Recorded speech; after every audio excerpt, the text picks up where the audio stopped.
Good evening, everybody.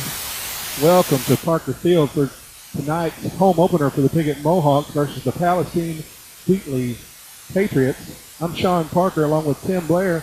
Tim, there's a little excitement in the air and a little moisture as well. That's right. It actually feels like football weather tonight, Sean, as we have cooler weather, a little bit damp on the outside, but the field has been so dry the last few weeks. It's soaked it up well. We've got a great playing surface, and I think a couple of teams that are going to show some speed tonight. It should be an exciting and explosive game. Well, this ends the non-conference schedule for both teams tonight. The Mohawks have had a couple of heartbreakers in the past couple of weeks. They've traveled a lot, and they've made some good showings, but for their effort, they're 0-1-1. Strange to look at the standings at 0-1-1 like that, but of course they went to Yellville Summit, took on a very good team over there, and ended up with a 30-30 tie.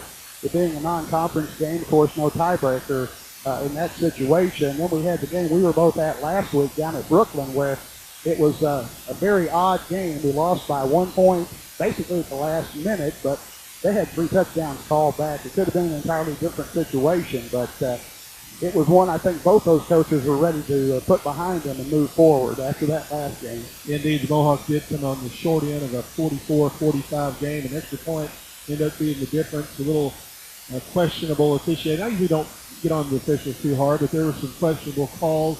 Mohawks did fight hard. They actually outgained the 4A Bobcats. Bearcats. Yeah, they sure did, and that's one of those situations where we had something around 45, 50 more yards in total offense. We had some growing pains ourselves, but that's why you play a non-conference schedule to get ready for the tough 3A3. What Coach Dave Henderson refers to as the SEC here in Northeast Arkansas, because loaded up with a lot of talent, and that's what we're looking at as we move into basically conference play next week with homecoming here at Parker Field and taking on the Manila Lions. Indeed.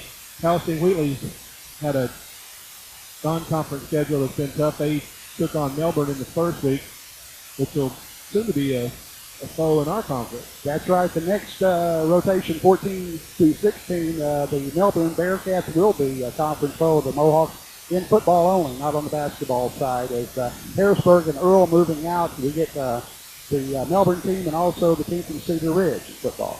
Well, the 6-2A Palestine-Wheatley Patriots did drop week 1 game to Melbourne 35-22.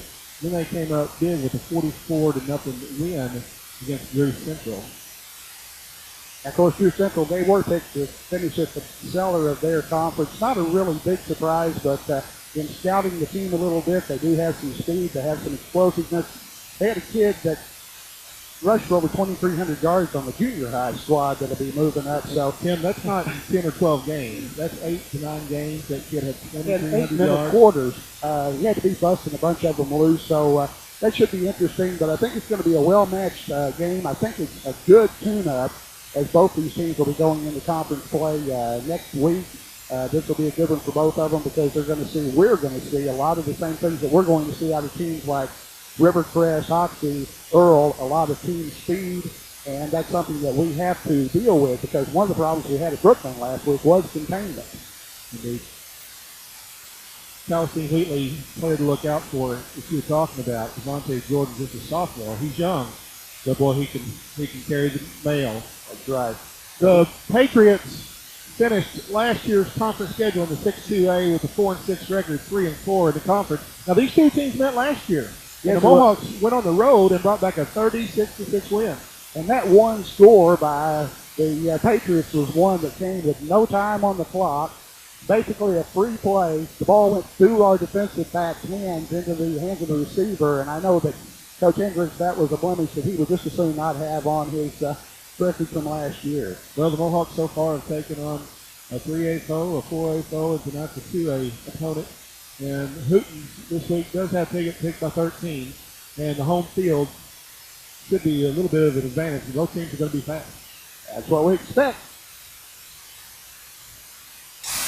Well, both teams are at midfield for the coin toss. Palestine-Wheatley captains tonight number 20, Andrew Roberts.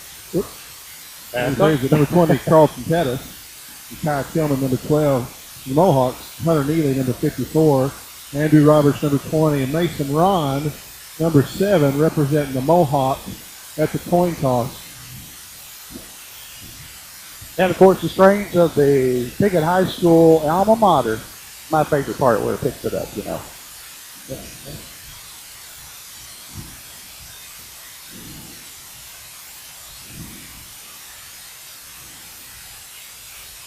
We got a new band director here this year, Tim. Yeah, Jeremy Wortham, he came to us. He was at East Poinsett County last year. He's a product of Greene County Tech, and good fellow. I know that some of the band members that are now at Arkansas State had him at some of their clinics and everything. They were pumped up about it, and I think the band is as well. He's doing a good job. Looks like the Patriots won the toss. They deferred to the second half. They're going to kick off and defend the south goal line.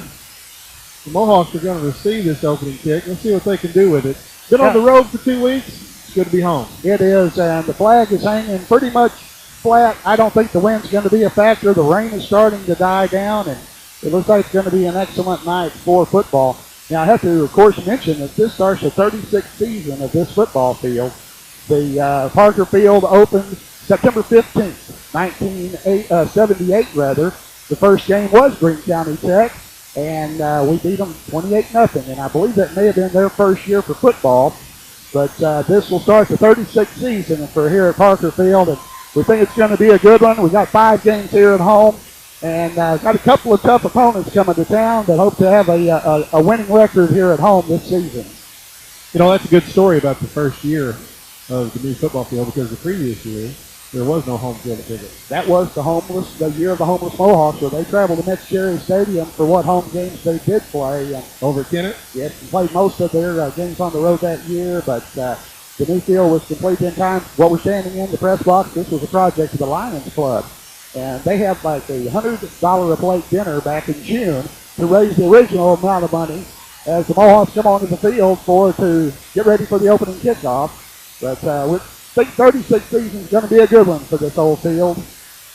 The Mohawk coaching staff is led by head coach David Hendricks, assistant coach Michael Harrell. He's also got Coach David Reynolds and Coach Sean Hearn along with him. And there's a lot of volunteers that help here at this Piggott High School football team. Head coach at Pal-Wheatley is Charles Sarton. His assistant coaches are Curtis Sims, Richard Havner, Tommy Wells, Marty Carroll, and Terry Knowlton. You know, Palestine-Wheatley Patriots have traveled a long way coming from St. Francis County to play this non-conference. It's hard to get non-conference opponents anymore. It is. You try to get a home with them, and you end up, sometimes you can go as close as Mark III, and then you end up traveling to Yellville trying to get non-conference games. Hey, Mark III's tough this year. Well, they are. A couple years ago, we played a home with them. A lot of speed back there to return the kickoff for the Mohawks with Bradley Stevens and Nick McKinney. But we're going to have a push kick. That's not a surprise. They go right to the front line and taking it down for the Mohawks. Indeed, Estes tried the onside kick. It's recovered by Braden Brewer, the sophomore, number 12. Mohawks are going to have great field position to start this thing. I think they're going to spot it inside Patriots territory. We'll call it the 48. Well, that's something we saw a lot of out of Brooklyn last week. They don't want to get it back to the speedy guys, give them a chance in open field to pick up their blockers. So they are we're likely to see a lot of that tonight. Hopefully we won't see a lot of kickoffs by the Well, the sophomore Brewer did a great job of not waiting for that ball to get to him. He went and got it and covered it. And the Mohawks come up in an I formation. Looks like Nick Haywood dots the I. Got Stevens in the slot coming in motion. Got McKinney split to the right. There's a fumble on the snap. And I believe Murray got back on top. Murray did not get it. Nope. He didn't. The Mohawks turned the football over on this wet, soggy field. Looks like 69 Homer Browning came up with the recovery, and the Mohawks shot themselves in the foot on the first play. So you have a very young center, a couple of young kids playing at guard, getting some of their first starts, and they kind of suffered somewhat with the jitters. But I think as the game goes on, that will evaporate, and they'll be able to settle down a little bit. We've had that problem in the first 2 games. Well, the field is wet. As Pal-Wheatley comes out in the pistol, they got 3 strips to the right and a split to the left. There's going to be a pitch to Jordan, and he gets around the corner, and he's caught near the 45-yard line of the Mohawks. Like Shaw and Haywood, the first 2 there. Yeah, I expect to see a lot of sweeps. That's something that, as we mentioned in the pregame, they need to contain on the outside. And with a team with speed like Pal-Wheatley has, I expect to see them do a lot of sweeps.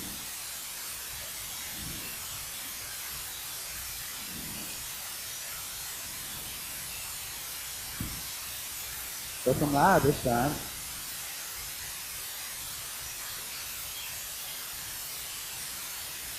Jordan again carries up over the 40. Well, he's going to be met hard. Looks like McKinney in on the tackle, along with number 54, Hunter Neely.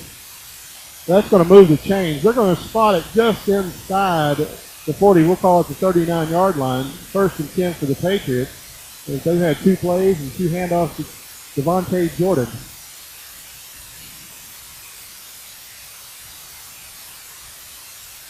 Mohawks in a 5-man front. Again, trip to the right, split left for the Patriots. A lot of room on the left side of the field. They're going to throw a little slant, and that ball is going to fall incomplete. He was open, but he just Deion Colbert's pass is intended for number 2, Ethan Deere. And he was open. Yeah, he was open. Bradley Stevens was out there playing and kind of soft, trying to keep everything in front of him. You've got to respect the speed. Yeah, Gabriel Gilby, number 50, enters the game for the Mohawk defense. We haven't talked anything about the impact the loss of Garrett Cook's going to have on this team. We have to see how that's going to pan out. Starter on both sides of the football, broke his leg in the Brooklyn game in the 3rd period, and he's going to be sorely missed by the Tribe. Indeed. 2 receivers, 1 to the left, 1 to the right. Snap going to be a counter right up the middle, and he's met for a short gain.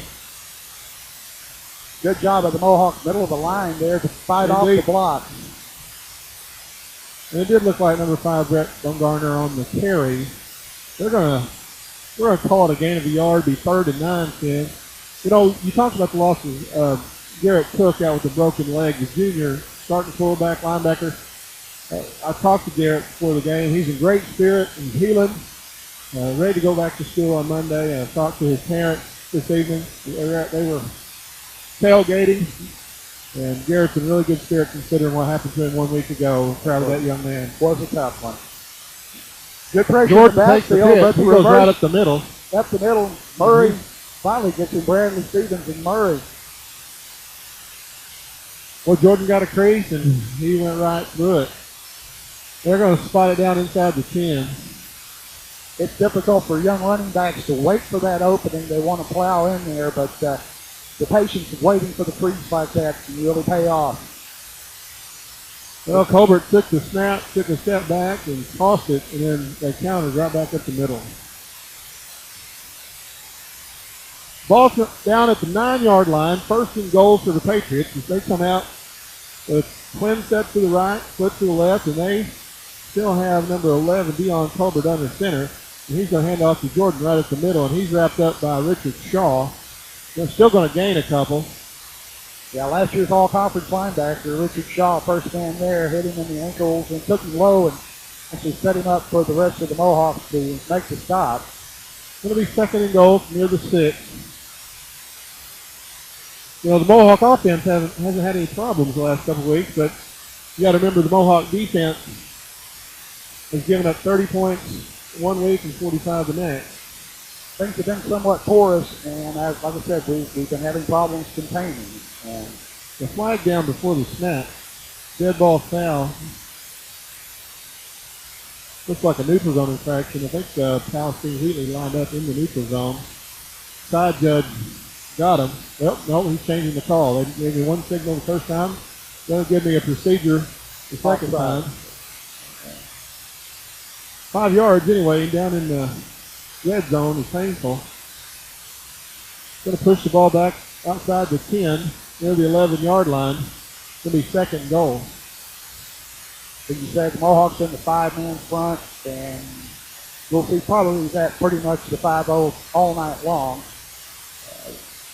We will see a little bit more variety maybe in the offensive set. Well, 4 receivers in the set. Quick pitch is going to go to Jordan. He's around the right end, and he's near the end zone. And he's in for a touchdown. No laundry on the field, so that one should stand up. Well, the sophomore Devontae Jordan carried the ball, made it to the flag, and the Patriots are on the board first. You know, I've seen a trend, a lot of these high school teams that emulate the logos of professional teams. You know, Right. the Panther logo at Yellville Summit. It was the wrong color, but it surely looked like a copyright infringement of the Carolina Panthers. And the Patriot logo for Palestine-Wheatley is eerily similar to the New England Patriots. Yes, it is. That's something we noticed last. And when they're wearing their blues, it's even more. And it's wide open on the Two-point conversion is good. Like Colbert pass is complete. Number 25, Troy Fleet, pushes the lead to 8-0, and the Mohawks are going to get their second chance with the football. That's not the what way you want want the ball whenever back. you get the ball first. I mean, the worst case scenario is you get it, eat up some clock. But the turnover on the snap to Austin Murray, giving them that excellent field position, and they took advantage of it to score the first touchdown of the ball game and the PAT. Well, the Patriots in just around 4 minutes went half the length of the field and completed no passes until the two-point conversion.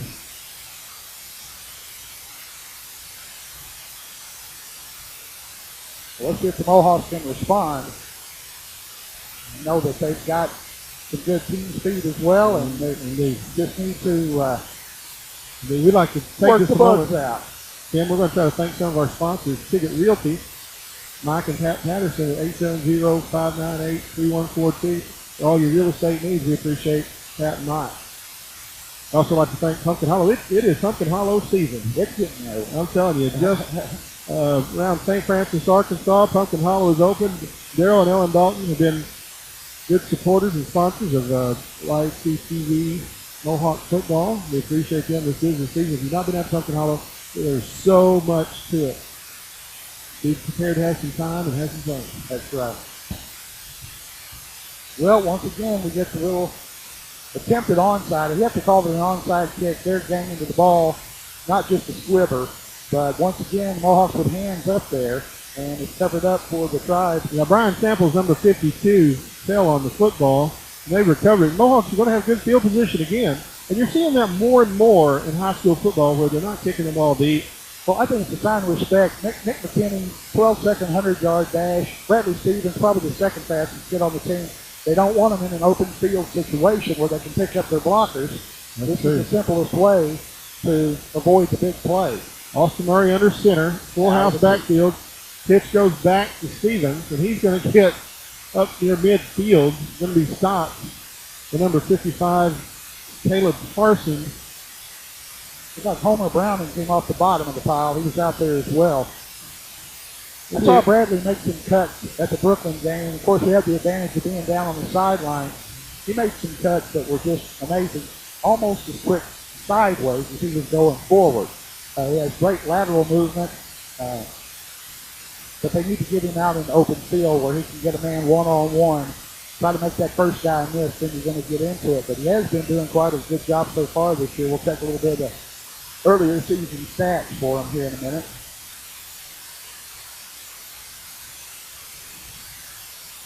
Nick Haywood dots the I. Stevens split to the left. Nick McKinney split to the right. Landon Williams is the fullback behind Austin Murray. And Haywood put a hand down, but they blew him dead at the 50. He's got good balance for a big man. He does. Nick Towers is way a lot, but he does have the finesse whenever contact is made.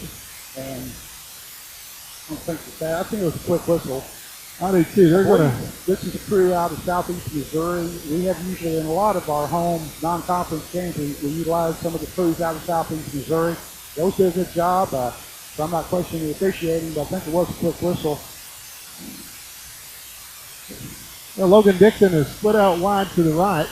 Stevens in the slot, comes in motion. He's going to take the handoff. He's caught behind the line of scrimmage. Again, Parsons makes the tackle for a loss. The Mohawks are going to be forced to punt. Well, they broke into more of a wildcat formation that time. We've seen them go with variations of that at times. When you're having problems with that exchange with your center, and your center's getting blown up a little bit, it's probably a good idea to get Austin Murray back, give him a little bit of room. Teams have done a good job hunting so far this year. Hopefully we can bury the Patriots back there, deep in their own territory here. I'll tell you something that's been consistent is the Mohawk long snapper. Mason Ron has done an excellent job and made himself into a great long snapper. Takes a good Mohawk roll, going to be down near the 15. Looks like down there on the coverage, number 7, the snapper, Mason Ron, down the football. And the 6:19 left in the first. The Patriots have the football back at their own 15. We'd like to thank Custom Car Care, Mark Howe at 598-2571 for helping to bring you Mohawk football and YHCTV. And Dan Gossett, Real Estate, 598-5555. We appreciate our sponsors helping to make Mohawk football and YHCTV possible. Well, they spread it out. They've got 2 receivers to the right, 2 to the left, in the shotgun formation. It's Colbert. He takes the snap, hands off to, nope, that's number 21, James Smith. And he's forced out of bounds near the first down yardage. Forward to that. They do. I believe it's been 26 years. 26 years they brought the Nativity story live.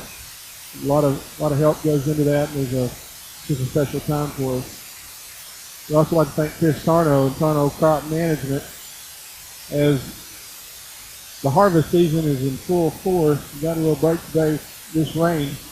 But Chris Tarno, 870-240-4282. Again, Chris Tarno, Tarno Crop Management. Sponsors Mohawk football, Mike CTV. Murray and McKinney taking steps back even before the snap, respecting the speed of the Patriots and running that soft zone, trying to keep everybody in front of them, not give up the big play. False start is going to be assessed against the Patriots. They'll go backwards 5 yards.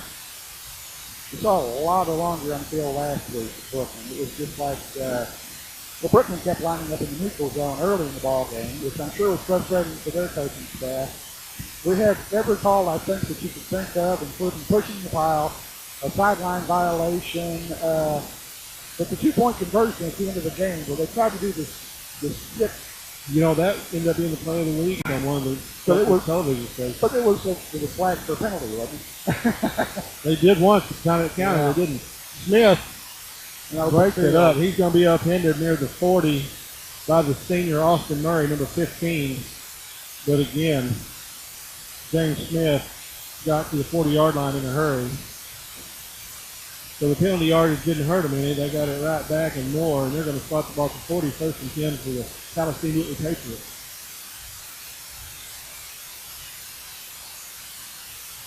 I think that you have to respect the ability to pass, though. You've got to keep them in front of you, and that's going to open up the draw and a lot of these stunts coming out of the backfield, just for respecting the speed that they've seen and watching the game tape for this Patriot team. So the pass on the slant. Well, he had a man open. Jacob Jumper, number 15. He may have heard some footsteps, though. It was awful tight out there, and they've actually moved Bradley on up to the line. And we have Dixon is back. Dixon is back. Of course, he had a big kickoff in the first game of the season, just before halftime. Picked off the pass, ran it in for pick 6, and 56 yards for the touchdown is a big play. Good production from that young bunch of sophomores that draw all members of that 63 junior high team last year. The draw didn't fool anybody that time. You know, Eli Smith, number 32, sniffed it out. You know what? He was assisted there by number 60, R.J. Smith. There's going to be no gain on the play. Well, there's still umbrellas across the way, so I assume it's still a little bit of light rain out there. It doesn't look like the Mohawk fans are covered up much, but they had a drizzle most of the evening. I talked to some of the Patriot coaches out on the field, getting the lineup and everything earlier, and they were impressed by the field. They were impressed weren't sure if they were going to come into a muddy field situation, but the field could have soaked up a lot more rain. Patriots in the eye. They're going to hand it off to Smith, and he is caught in the backfield, grabbed by the jersey. Good play on number 59, Justin the Animal Clifford. Going to be a loss on the play. More importantly, it's going to bring up 4th down for the Pal-Wheatley Patriots, and for the first time this evening, they're going to be forced to punt.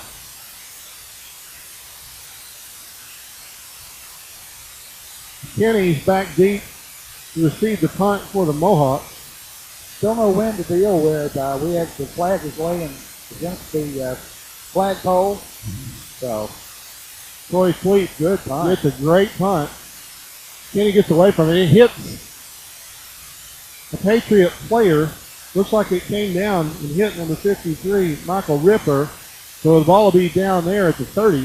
And the Mohawks get the ball back for the offense. The Mohawks are going to have another shot at this. Will be their third offensive series and had yet to move the ball very much at all against the Patriots. But the fumble on the first series, that was kind of put a damper on them. I think they're still trying to shake that off. Well, Mohawks come up to the football in the eye. Nick Haywood dots the eye. Got receiver to the left, receiver to the right. Stevens comes in motion. Murray's back to pass. He's flushed out of the pocket. He's rolling, and he's going to be upended. Going to be lost on the play of about 3 yards. Nobody open, and Murray had to keep it. Of course, Austin moved over. He was all conference as a running back last year. Then moved back to quarterback, and a little undersized for a quarterback, but he's done a good job. He's just as tough as nails. Good athlete. Excellent all-around athlete. We're talking about Nick Haywood. We've got him unofficially, according to Brian Rogers and CCTV. Let's see, we've got him at, so far this year, 200-plus yards. In 2 games. Haywood carries the ball and carries it hard. He does. Usually he's going to slip down near the line of scrimmage after the handoff. Looks like he's brought down number 76, Gunnar Holman. Just a short gain on the play. Still 3rd and 11. Mohawks are in that 3rd and long situation. That's best overcome to him.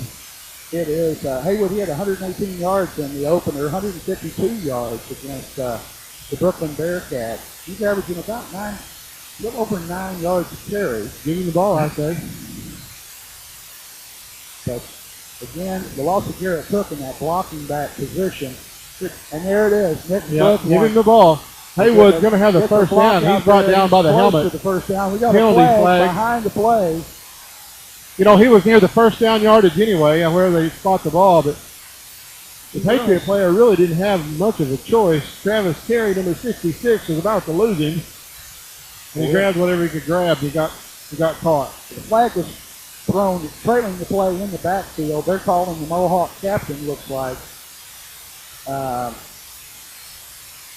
Personal foul, face mask against Patriots. It'll be a big one. He's tacked on to the end of the run. It's going to push the ball into Patriots territory. They're going to spot it at the 45. That field position we've had, even though it's been around the midfield stripe pretty much most of the time. See if the Mohawks get a little rhythm here, as they're down 8-0 with 3 minutes left in the first quarter here in the home opener. Murray under center, full house backfield, 2 tight ends, pitch it back to Nick McKinney, and he's got a creep, and he's a burner. And he gets upended after about a gain of 4.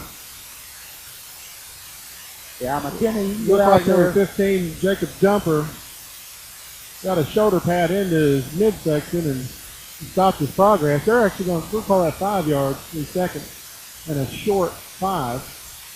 Good game as they spot the ball near the 40. Mohawks are driving. They need a sustained drive. For one reason, keep Powell-Wheatley offense off the field. Again, both teams have some kids that can break the long one. Logan Dixon is split out to the left. Power I formation. Right up the middle. Landon Williams carries up. He's going to fight his way for a first down. And he lost the football. The only thing about fighting into a crowd that gets a lot of opportunities for Haynes to come in there, and on a damp night like tonight, that'll be the second Mohawk turnover. Well, the Patriots will take over possession of the ball at the 34-yard line. And Williams had fought a little more. And another one of those talented sophomores, and he's been kind of thrown into the fray. That's the spot that Garrett Cook should be occupying right now, but with the injury, We were on the sideline whenever Coach Michael Harrell came over and told him, "You're on, buddy." First set for the Patriots. Pitch is going to go back to Jordan. There's a flag down. A nice play made. Oh, nice play. Brian Samples, number 52, made the play in the backfield to see what the penalty is. The officials are discussing it. It's going to be a loss of about 4 yards without the penalty. They have a small conference going on between the 30 and the 40-yard line. Pointing toward the Mohawk players, but I don't know.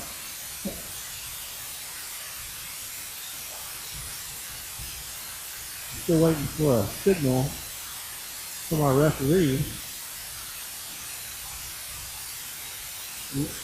Substitution infraction against the Mohawks, and we have a hold against the Patriots. Going to offset. We're going to play that down again, Tim. We don't want to play that down. We want to take it down.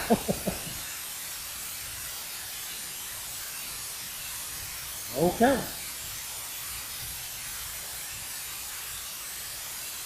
Well, they've got it marked as 2nd and 10.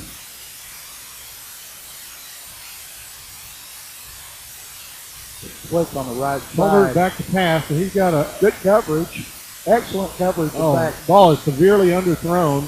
His late pressure was put on by Haywood and Justin the Animal Clifford. Looks like McKinney and Dixon defending deep. That was going to be a jump ball if it came close to either one because the Mohawk DBs were all over those receivers, right with them step by step that time. Might have tightened it up just a little bit on the coverage. But Tim, the officials seem to have it at 3rd and 10. I've got it at 2nd and 10. So we'll see what the scoreboard says. I think they're going to have a discussion and try to get this straightened out. And it is 2nd and 10. The offset and penalty was on 1st down. It was the first play after the turnover, and they went ahead and counted the down. So they've got it straightened out. After the incompletion and 2nd down and 10, the football near the 34. Wildcat formation. Looks like a screen pass right up the middle, and it was sniffed out.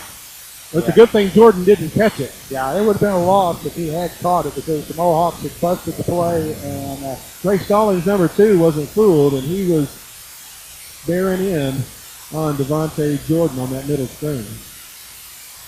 Well, that incompletion is going to bring up 3rd and 10. We're under 2 minutes remaining in the first quarter here at Parker Field in the 2013 Senior High home opener. 3rd game of the season for the Mohawks. It's the first time they've been in front of the home crowd. And with the drizzle, it hasn't kept people away. Good Great crowd here. Colbert rolls out. He's got a receiver open in the flat. He's going to have the 1st down yardage. Almost a deep screen. Bubble. You had your wide receivers downfield picking up some blocks here and there, opening them up for enough to get the 1st down and get inside Mohawk territory. Well, Baumgartner took that pass and carried it with the yards after the catch. And he was brought down by Eli Smith, number 32, but not after he had advanced the ball into the 49-yard line of the Mohawks in 1st and 10. Of course, we knew that the Patriots had scored over 40 points last week, 35 points the week before, so they can be explosive. You just need to try to contain them and stay in the ball game. Smith comes in motion. A flag, trailing the play, and I think it's going to be on 67 on pushing Richard Shaw down. I'm not 100% sure on that, but Shaw ended up flat on his belly. Well, Shaw had a shot at him, and he got blocked from behind, but I think he got caught. Austin Murray ultimately made the tackle. And I'll tell you what, he carried by 22 Hunter Parsons. He gained about 4 if it stands. He's giving the option to the Mohawk captain now. Well, they don't call him for the hold. That'll help. We mentioned Nick Haywood. He's got 270 yards unofficially on 34 carries so far this year, averaging about 7.9 a carry. Bradley Stevens with a great performance last week at Brooklyn. He went over the 200-yard mark. He has about 205 yards and 24 carries, averaging about 8.5 a carry. Even Nick McKinney, he has 82 yards on 15 carries. He's averaging about 5.5, good average carries. But that's whenever you spread it around a lot. Mentioned this talented sophomore class. Colbert goes deep. Don't think it was catchable anyway. He wouldn't have had a good argument. Austin may have taken him out of bounds, but we're not going to catch that one. Jacob Jumper, the intended receiver, and he wanted to call, and it didn't happen. Don't think he could have caught that one. He'd have been about 7.5. He might have pulled that one in, toeing the line. And that's going to bring up that 2nd and 21. As that holding penalty was a spot foul. So we talked about this talented sophomore bunch. They're young, but they're good for the Mohawks. Matter of fact, John Daniel Beck just entered the game number 70. There are a lot of sophomores. We're going to see a lot of action for this Mohawk squad. And when Coach Dave Hendricks talked about this game, this is the first time since he's been here he had 3 good classes together at one time. You expect everybody from the senior, junior, and sophomore classes we're going to see time. We're going to contribute on a week-in, week-out basis. Jordan gets the carry. He goes right up the middle again. Tackle's going to be made by 32, Eli Smith. You know, Richard Shaw was in on that again, and he's in on a lot of tackles. He's playing that linebacker spot this year. Of course, he was all-conference last year. Wouldn't be surprised to see him earn those accolades again this year. Just a strong player, very determined. The Mohawk secondary, too, has some speed. I formation, Colbert up under center. He's going to toss it back to Jordan, and he's met in the backfield. Job there. Good job by the Mohawks. Richard Shaw made some trouble. That's the last play of the first quarter. And John Daniel Beck, the sophomore, in on the play as well. And we're going to take a break. This is Mohawk football on YHC-TV. First Midwest Bank Gold Club offers special privileges for our friends who are age 50 or better and have combined deposits of $5,000. Members enjoy trips, cruises, seminars, and picnics along with free personalized bank services. Upcoming trips include Journey Through the Holy Land, Yellowstone in winter, Classic Ireland, and Hawaiian Paradise Cruise. Stop by any First Midwest Bank location to sign up for the Gold Club. It's absolutely free. First Midwest Bank, providing common sense financial solutions every day. In addition to unlimited calling, New Wave telephone users have a wide range of great phone features available. And now with the help of New Wave Internet, they're even easier to use thanks to our convenient online phone manager. Just log on to your MyWave portal. Now phone features like call forwarding can be set up instantly from any computer. Reliably activate or deactivate your call forwarding. And even set your home phone to ring once when a call is forwarded. Home telephone service made even better with New Wave communication. We're back. The action started of the second quarter as Palestine-Wheatley Patriots and the Piggott Mohawks swap ends of the field. Patriots are going to punt. It'll be 4th down and about 14. Nicholas McKinney back deep to receive this punt. And it's going to bounce in front of him, take a Patriots bounce inside the 10, and it's going to roll out of bounds. What a great punt. The Pal-Wheatley enjoying an 8-point lead here to begin the second quarter play on putting together that drive after the Mohawk turnover and capitalizing on that. But looks like the Mohawks starting to get the offense rolling a bit. Been hurt by the turnover, but need to put together a sustained drive. Get this game at least tied up going into half. Well, to start this second quarter is brought to you by Mohawk Mini Storage and Trailer Rentals, Rodney and Ken Rouse. It's 870-598-7941. We appreciate them helping us bring you Mohawk football on YHC-TV. Well, the Mohawks have the football down near their own 5-yard line, and they come up in the full house back. Let's tell at the I formation. Stevens comes in motion. They're going to give the ball to Nick McKinney, and he's met the line of scrimmage, and whatever he got on his own. I think it was Haywood with the call. Did I call Nick McKinney? Yep. We got 2 Nicholases or 2 Nicks on here. I'm probably going to call them each other's name most of the season. Couldn't have been more than 6 inches on that pickup. They met him in the gap. That's the other thing. As you get into the season, these teams have had a chance to see our game tapes. I mean, they know our strengths, they know our weaknesses. Well, can they exchange with each other anymore? the coaches meet up and they give each other the film. Well, not the film anymore, it's digital. Stevens has got a chance to get around the corner, and he does get caught, but he's going to be driven out of bounds. Malcolm Robinson, number 31. They picked up some positive yardage there, getting them out of the shadow of the goalpost.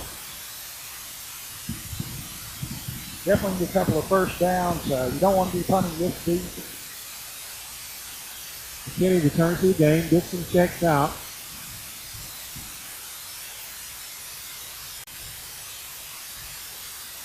We mentioned that, of course, we'll be back here next Friday night for homecoming. The Manila Lions come to town. Yeah, conference next Thursday night, the Junior Mohawks will open their home season hosting Earl. Haywood gets the ball ahead of steam. Plus. And he's got the first down and much, much more. Carries up over the 30. Now the Mohawks got a much-needed first down to keep the offense on the field.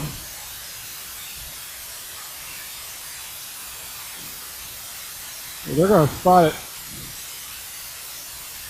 I had the wrong yard line, Tim. It's about the 24, so they're going to spot the football. Right, yeah. 23 goes to 24.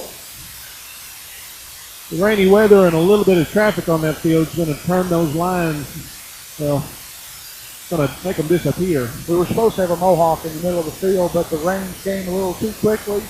Wobbly pass is up there for the pick, and there's our third turnover. Murray's pass. Number 15, Bradley, Murray's pass. I hope he's just disgusted and not hurt, as he went down kind of hard. Number 15 on the other side, Jacob Jumper, made the pick. And again, the Patriots have the football just inside. So they're spotted at the 44-yard line of the Mohawks. I know a lot of the guys go both ways, but that's not much time for your defense to get a breather. I know that they would have liked to put together some kind of a drive there, but Austin Murray was flushed out, put it up for grabs, and the DB was there to pull it in. Smith gets a crease over the right side. He's going to be caught by Austin Murray after he gets the first down near the 30. Pretty simple dive play, but there was a big old hole out on that side. Once you got into the secondary, whenever your defensive backs are making most of your tackles, you know, that's not a good sign, of course. Indeed.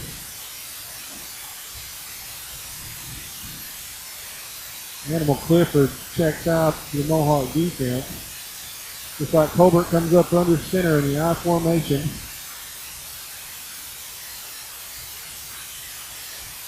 He gives the ball off. Devontae Jordan carries the football up over the 25. Derek Weldon there was the first guy to get a hold of him, held him up for help. R.J. Smith makes the tackle for the Mohawk defense. 7-yard gain, though. Second short for the Patriots.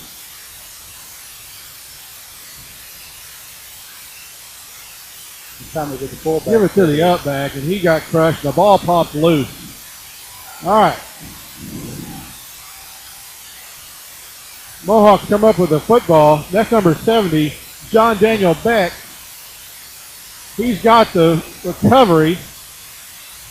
The turnover margin narrows just a little bit, 3-1 here in the first half. And that's the difference in the football game right now, Tim. That is the difference. That's taking exactly care of the right. wet football.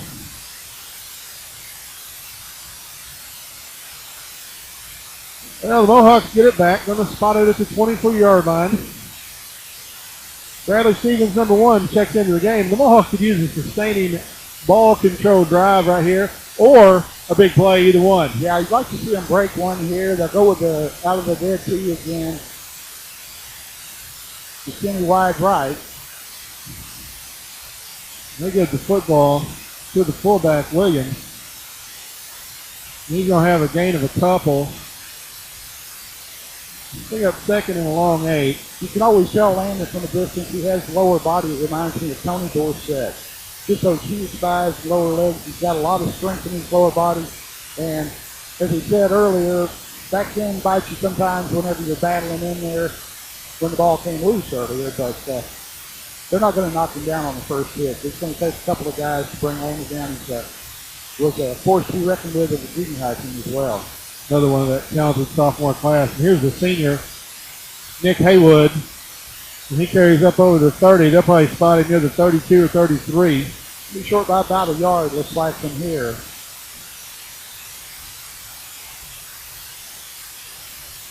Pretty important third down play here. They need to get a first down, keep this drive going. It's got about 8:25 to go to a halftime intermission.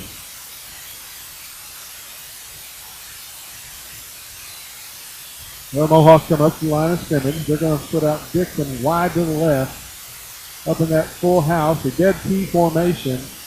Murray up under center is going to take the snap. He pitches it back to Stevens, and he is caught short of the first down. It's going to be a loss on the play. And we got another fourth down situation. Stevens didn't get out of his tracks, Ken. No, that's you don't want to say they knew it was coming, but they were ready for it. We tried to run the power dive that time, and pretty good size on the Palestine-Wheatley front line there. You can tell even from here they've got some good size there. A little bit smaller than we had in the last several years, but we have more team speed, so it's kind of a wash. Well, the Mohawks come to the line of scrimmage. They're going to go for it in their own territory to try to draw off the Patriots. And they snap it. Yeah, it is close. It is very close, and I think they got it. With Nick Haywood. You know, there's not anybody in this stadium that didn't know where that football was going, and the Mohawks still got the first down. When in doubt, give it to the senior. And he is a power runner. He very seldom taken down by less than two guys. You got to really get him low to bring him down, and he runs with a lot of power and a lot of determination. I think Haywood really enjoys for someone to try to tackle him high. Just for over 1,000 last year. I'm not sure where he'll end up. Power eye. McKinney's got a crease. Good block. He cuts back to the inside. Going to be down near the 43-yard line. Eli Smith with a good block. Indeed. He turned his man out, made the crease, and allowed McKinney to cut back inside for about a 9-yard gain. Travis Perry came over the defensive line spot to make that tackle, or that inside linebacker spot. It's going to be a gain of about 8. Be second and a couple. Well, as I said, we put together a sustained drive. We find out a little bit more about what the Patriot defense is up to. Maybe get them back on their heels a little bit. Offset eye. Gives you the up back Williams, and he's got a crease. And he's out there in the open field, and he's into Patriot territory down near the 38-yard line. He's going to have a Mohawk first down. Downfield tackle. About a 19-yard carry there for Landon Williams. Bumgarner made the tackle downfield and may have saved the touchdown. The power game. Timeout on the field taken by the Patriot defense, and we'd like to, again, take a moment to thank Wright's Collision here in Piggott. Brad Wright, 870-598-3400. We appreciate it. And we're going to take a break here. This is YCTV bringing you Mohawk football. It's the small things in life that you tend to appreciate. The quality of care at SEMO Health Network is no different. They focus on the small details with healthcare that make you feel good, so you can get back to enjoying the small things in no time. They have so many ways to take care of you with 8 locations serving rural communities in need of medical care, including dental facilities and an in-house laboratory. You'll feel good about this. SEMO Health Network.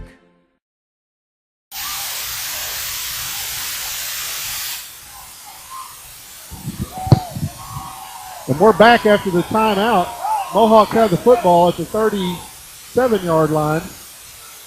About the 38 of the Palestine-Wheatley Patriots. The Mohawks have a drive going, 1st and 10. Ken, I think we got a few fireworks in the background. I hear that. There's a rodeo going on down the road. Rodeo. Right? Oh, flag down before the snap, and the Mohawks got caught moving. There's some things that are hard on a drive, and mental mistakes, penalties are tough on them. We saw that so much last week at the Brooklyn game. Just takes the wind out of your sails. You have a good play, and then you turn around and you flag for a penalty and go the other direction. That's why these coaches, what care they do have is doesn't look like what they were born with, I can tell you that. It does weigh on them. That's going to bring up first down and 15. Full house behind Murray, and they're going to pitch it back to Nicholas McKinney. He shakes off a tackler. Going to gain a yard maybe. He's going to bring up second 14. Again, the sweep to the left. Good job by the Patriots to get into the backfield and gum up the works and fight off the block. Usually if you can just stand your man up, buy a little bit of time, see where the running back is going, you have the opportunity to impact the play, and that's what the Patriots did on that one.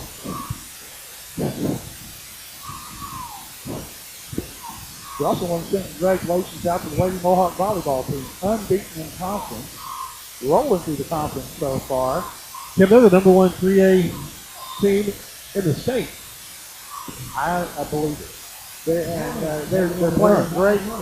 Nikki Spear took over the program on kind of short notice to step in. Of course, she was a standout player herself. Went off to Williams Baptist to play both softball and volleyball, I believe. Her and Nancy back, the Nimmons connection back in the day, and Lady Mohawk volleyball team doing a great job. We also want to send a congratulations to Ashley Vaughn. Ashley was the low medalist in the 3A district golf tournament at Sugar Creek Country Club today. She'll be going to the state golf tournament on September 30th. Coining the River Crest with the two teams that won that out. Ashley's the only member of the girls team this year, so you can't qualify for team play, but she was a low medalist with a 49. That was after shooting a 7 on the first hole. She settled down, according to Coach Alan Radjon, and did a good job, and we're looking forward to sophomore representing the Mohawks at the state golf tournament coming up later this month. The boys will be playing Tuesday at Sugar Creek Country Club. After the timeout, the Mohawks still have second and about 13. It's that offset eye formation. Good job back to pass. You know what? Murray. There is a receiver Open. open. He is down. Up, but he connects. Shaw makes the reception. He's going to be down at the 27-yard line. He's going to be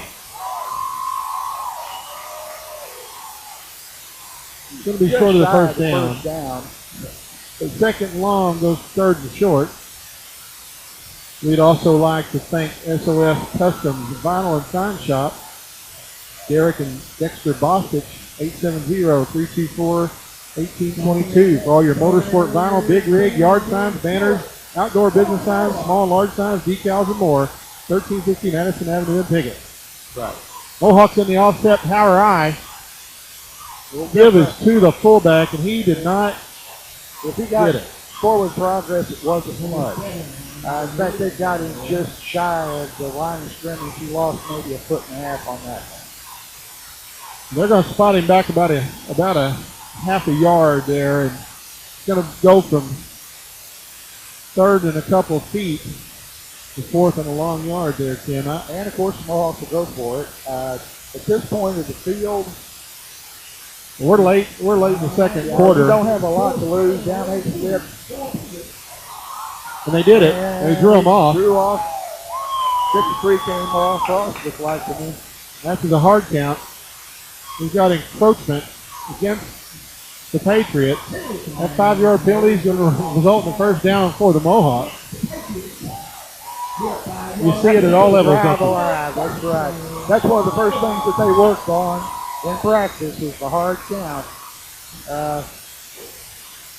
It's one of the fundamentals that you beat into their heads, but it's so hard out there in the spirit of the game, the heat of the moment, to lay back when you want to come across there.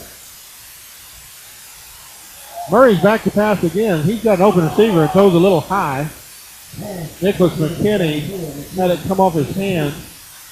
Coach Hendricks isn't very happy about the whole thing. It's going to bring up second down and 10 after the incompletion. They had several completions using basically that same pattern out in the flat last week. I know Bradley Stephen called a couple in. They've had some pretty good results with that. When you give Austin time to pass, he's an accurate thrower, and he can put the ball there if he's given time. And the line just has to buy in those few seconds to give him the opportunity to connect. Pitch is going to go to Haywood, and he carries the mail. He's brought down near the 16-yard line. Number 56, Travis Terry makes that tackle. He's going to be about a yard shy. Ran the back of Justin Clifford, ran the back of Animal, who was out there setting the block there. Trying to pick up a little bit more, but good job of stealing there by Clifford to give Haywood the opportunity if he continues to. He's running north and south. He doesn't run east and west a lot, as they say. And in this field, that's exactly correct. And once you get next to the ball, he does get that way. And there goes Austin Murray on the quarterback draw. Murray's going to be down inside the 10. He just kept it and went right up the gut. Well, they're keying on the backs. They're coming in off the corners and keying on the backs. And that's a great play to keep them honest because they're shooting the gap. It's something we've seen in both of the earlier games this year where they come up and basically shoot the gap. You'll have them stunt inside and outside of the guard. So that's a good opportunity to take one right up the middle. Follow the young center for some games. Murray took the snap right from the center, Adam Reisinger, and rode him. They pitch it back to Eli Smith. He's going to try to get outside, and he can't shake that first tackler. It was first and goal from the 9, and now I think the ball's going to be outside the 10. Yeah, good job that time by the Patriots to come through and put the pressure in the backfield. Mohawks are. We're inside a minute 45 in the first half. The Mohawks have the football, second down and goal near the.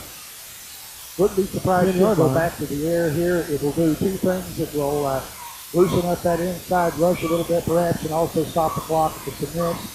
As we would like to get on the scoreboard here in the first half as Mohawks trail 8-6. The Mohawks split Nicholas McKinney out to the left. They're going to pass it.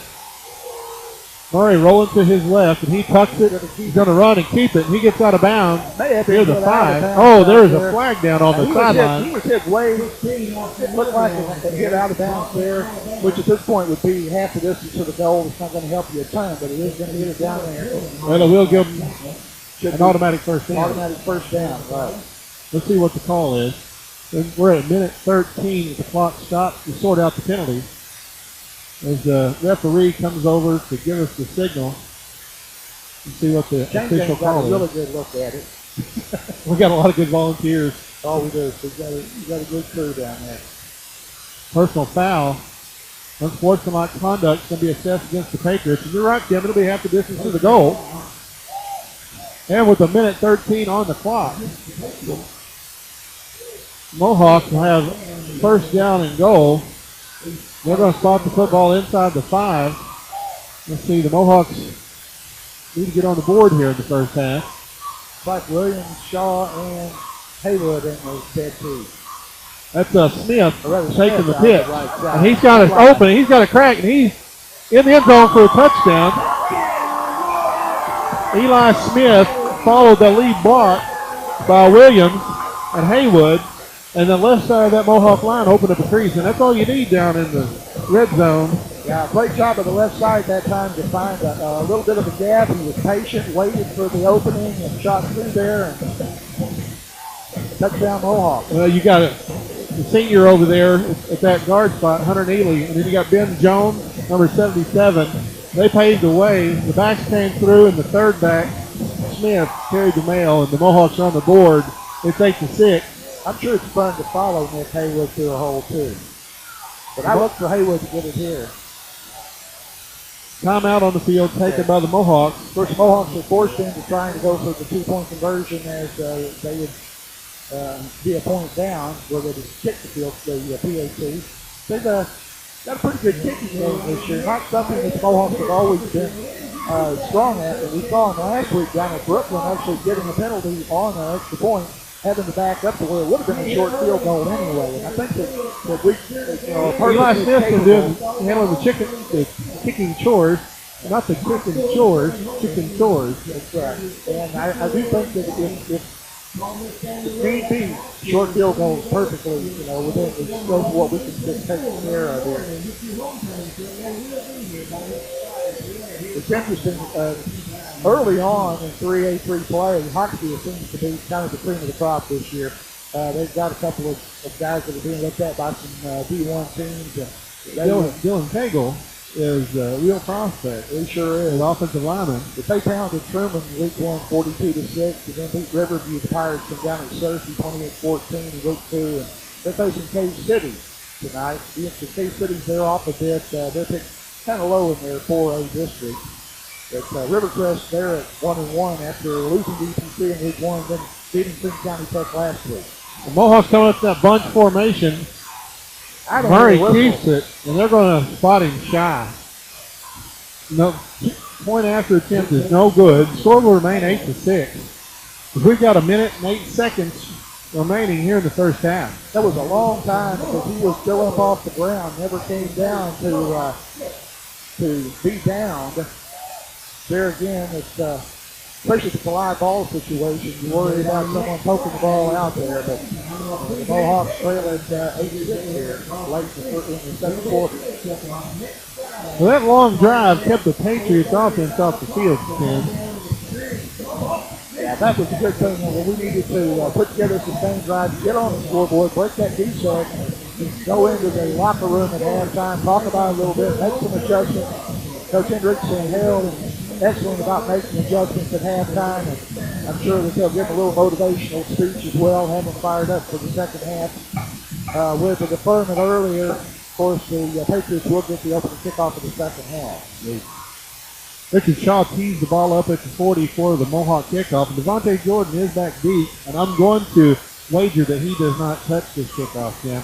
I don't think that either team wants to do a deep kick at this point and just open up that can of worms. I really think they'll probably see a squibber, probably down the middle. I don't think they'll try anything short, but Shaw does punch it up there. Bouncing around, and it is down. Patriots going to have the ball at the 46-yard line. Going to be recovered there by Carlton Caddis, number 20. It went about 12 yards. Got to go to the required 10 yards.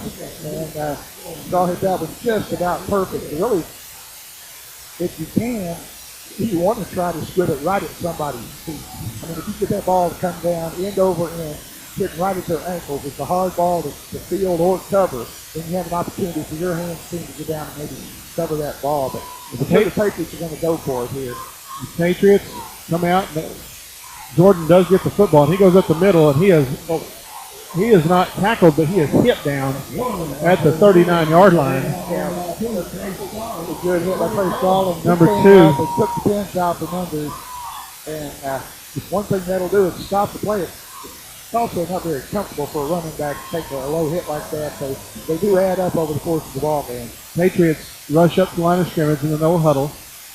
Shotgun formation, a high snap. Fake. Nope. He did give it to Jordan. Jordan's around the end. And here's a penalty flag down. I think 5 was holding Nick Haywood, and he tried to cut back. Well, Haywood and Caleb Benbrook still made the tackle, but there is a flag down. So that's going to stop the clock at 39 seconds. Again, the officials are going to sort out the penalty.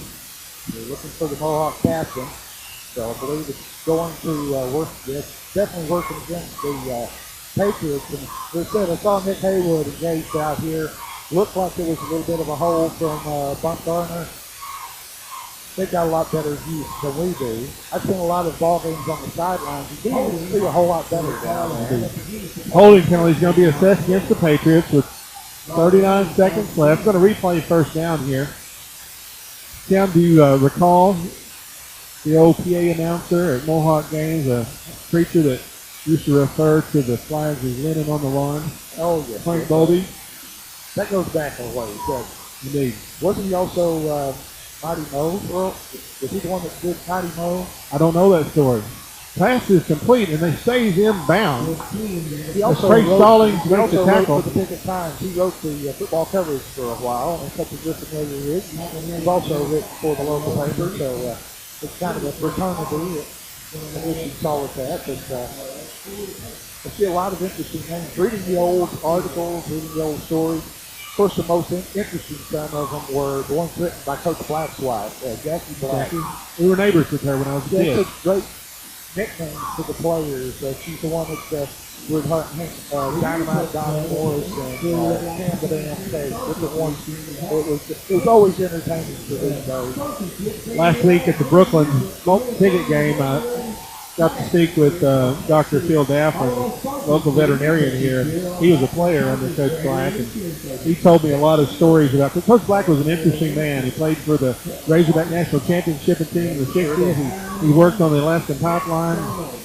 He was on the same team with Jimmy Johnston, Jerry Jones, Ken Hatfield, and that bunch. And all you have to do is get the Razorback media guide and find that group shot that's in the locker room, leading to the top on that shot.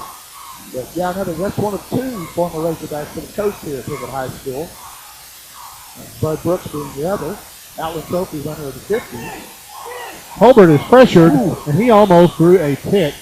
My goodness, heavy pressure given by Seth Lacey, number 57. Yeah, he threw that one into the crowd, and had the receiver got a hand on it, got it up in the air, probably would have been intercepted, but it basically was knocked to the ground, stopped the clock. 20 seconds left after the incompletion. Looking at third and around 12 for the Patriots. It's the first half coming to a close. Patriots actually went to the huddle. They want to talk about this one. Well, they don't want to leave any time. If they are faced with a fourth down here in the second, they don't want to leave the Mohawks any time to even run one play if they can avoid that. Holbert takes the snap, going to hand off on the counter, and that is Jordan. He's around the corner, but he is tackled inbound. You stay inbound. The first down. Caleb Benbrook, number 13, and number 5, Logan Dixon are going to drag him down. That's going to end. They're trying to get a play off. Let's see if they get a snap of. They do not. Nope. So the clock management wasn't there. The Mohawks are down by a conversion to end the first half as they go into the locker room 8-6. We're going to take a break. This is Sean Parker and Tim Blair with YHC TV bringing you Piggott Mohawk High School football. I'm married, I have a child, and my someday was when my job got shipped to Mexico. So I took charge and went to Three Rivers College. It opened doors I couldn't imagine. Better job, better pay. My certification in green diesel technology at Three Rivers took less than 2 years. Didn't cost a lot either. My future's never looked greener. Three Rivers College. Turn your someday into graduation day. Take your first step toward a stronger, more fulfilling career. Make your someday today. Enroll now at Three Rivers College. Well, the Mohawks are back, and the Patriots are back, getting ready to take the field, the warm-up period. And the umbrellas are back. Well, it looks like the drizzle got a little bit harder. It's not raining hard here, Tim, but it's raining hard enough to annoy our fans just a little bit. Well, Neil Morgan was being weatherman. He said he did quit for a little while. He was keeping an eye out there, and now it's picked up just a little bit. But I think that's probably the backside of it. We haven't gotten on the online look at the radar lately, but all of it was just a nice gentle shower, and we definitely needed it around here. Clean up the air and so forth, but they're going to get ready to start the third quarter of play here with the Mohawks down 8-6, and the damage came on a turnover, which you hate to see, but the Patriots able to capitalize on the turnover there, take it down, stick it in, almost an uncontested 2-point conversion, and took the lead, but the Mohawks were able to answer late in the first half as they came down and scored the touchdown. The 2-point conversion was stuffed in the middle, and that's where we stand at 8-6 right now. But I think that both teams will be making adjustments, and it'll be interesting to see how things crank up here in the third quarter of play. Of course, we mentioned earlier that the Patriots deferred the second half, so they have the opportunity here and should be taking the second half kickoff, and all we have to do is decide which end we're going to defend. Well, as we wrap up the 3-minute mandatory warm-up period that's mandated by Arkansas Activities Association, we've got a lot of volunteers that help here at Piggott that bring football to you. We've got the chain gang with Joey Ron, Charlie Cook, and Fred Hicks over there along with Monty Howe. And over here running the clock tonight we have Jeff Denbrook and Neil Morgan volunteered, and we'd like to thank our cameraman tonight, Caleb John. And Chris Roberts doing the public address announcing for tonight's ball game as well. Yeah, new sound system. I haven't been out over there, but I can attest that during the Pee Wee game Tuesday nights, you could hear it uptown. They invested a lot of money in trying to upgrade the sound system here, and thanks to the school board for making that investment, because it did add a lot to the experience of coming out for a Mohawk football game. And Chris has Larry Johnson spotting for him over there. It's kind of a thankless job behind the scenes, but we appreciate them. We were talking a little bit earlier about the 3A3. Osceola, they're 1-1 right now. They beat Blytheville in week 1, then lost to Gosnell. They kind of kept it in the area down there, and they're playing at Carlisle, the Bisons, tonight. Of course, Carlisle is always a strong 3A school. They are. Whenever I was in high school, they were one of our on-again, off-again conference foes when I played down with the BB Badgers. I hate to bring that up because they've got pounded the first 2 weeks of the season by Greenbrier and Lone Oak. But Earl, they're 0-2. Corning 0-2. They lost to Walnut Ridge and then to Westside in their first 2 games. Harrisburg also 0-2, as are Manila.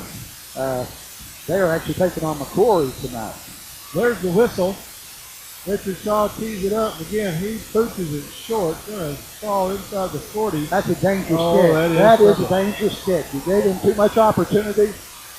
Tackle's going to be made down here to 30 inside Mohawk territory. I'll tell you what, Caleb Benbrook made the stop, and he didn't make the tackle. There was nobody else. Yeah, if you're ever going to call it a touchdown saving tackle, that is it, because that was a kick that was behind the line of blockers, but short enough that the up back could get it on the first bounce and find himself some running room. He did just that. Well, the Patriots are going to have the first possession of the second half with the short field as they line up, take the football on the 30. Colbert is under center. He's going to hand off, and I believe that is Smith, number 21. And he is tackled low by Richard Shaw. Bradley Stevens coming up to help out on that. They put a hit on him there, but he still picked up about 4. They're getting a good fire off the line. The Patriots are doing a good job right at the point of impact, and that's buying pretty much everybody gets their hands on the ball at least 2 or 3 yards before contact. They're running a lot of misdirection as well. Colbert up under center. He's just going to pitch it back to Jordan. He's got a crease, and he is in the end zone. So from 26 yards out,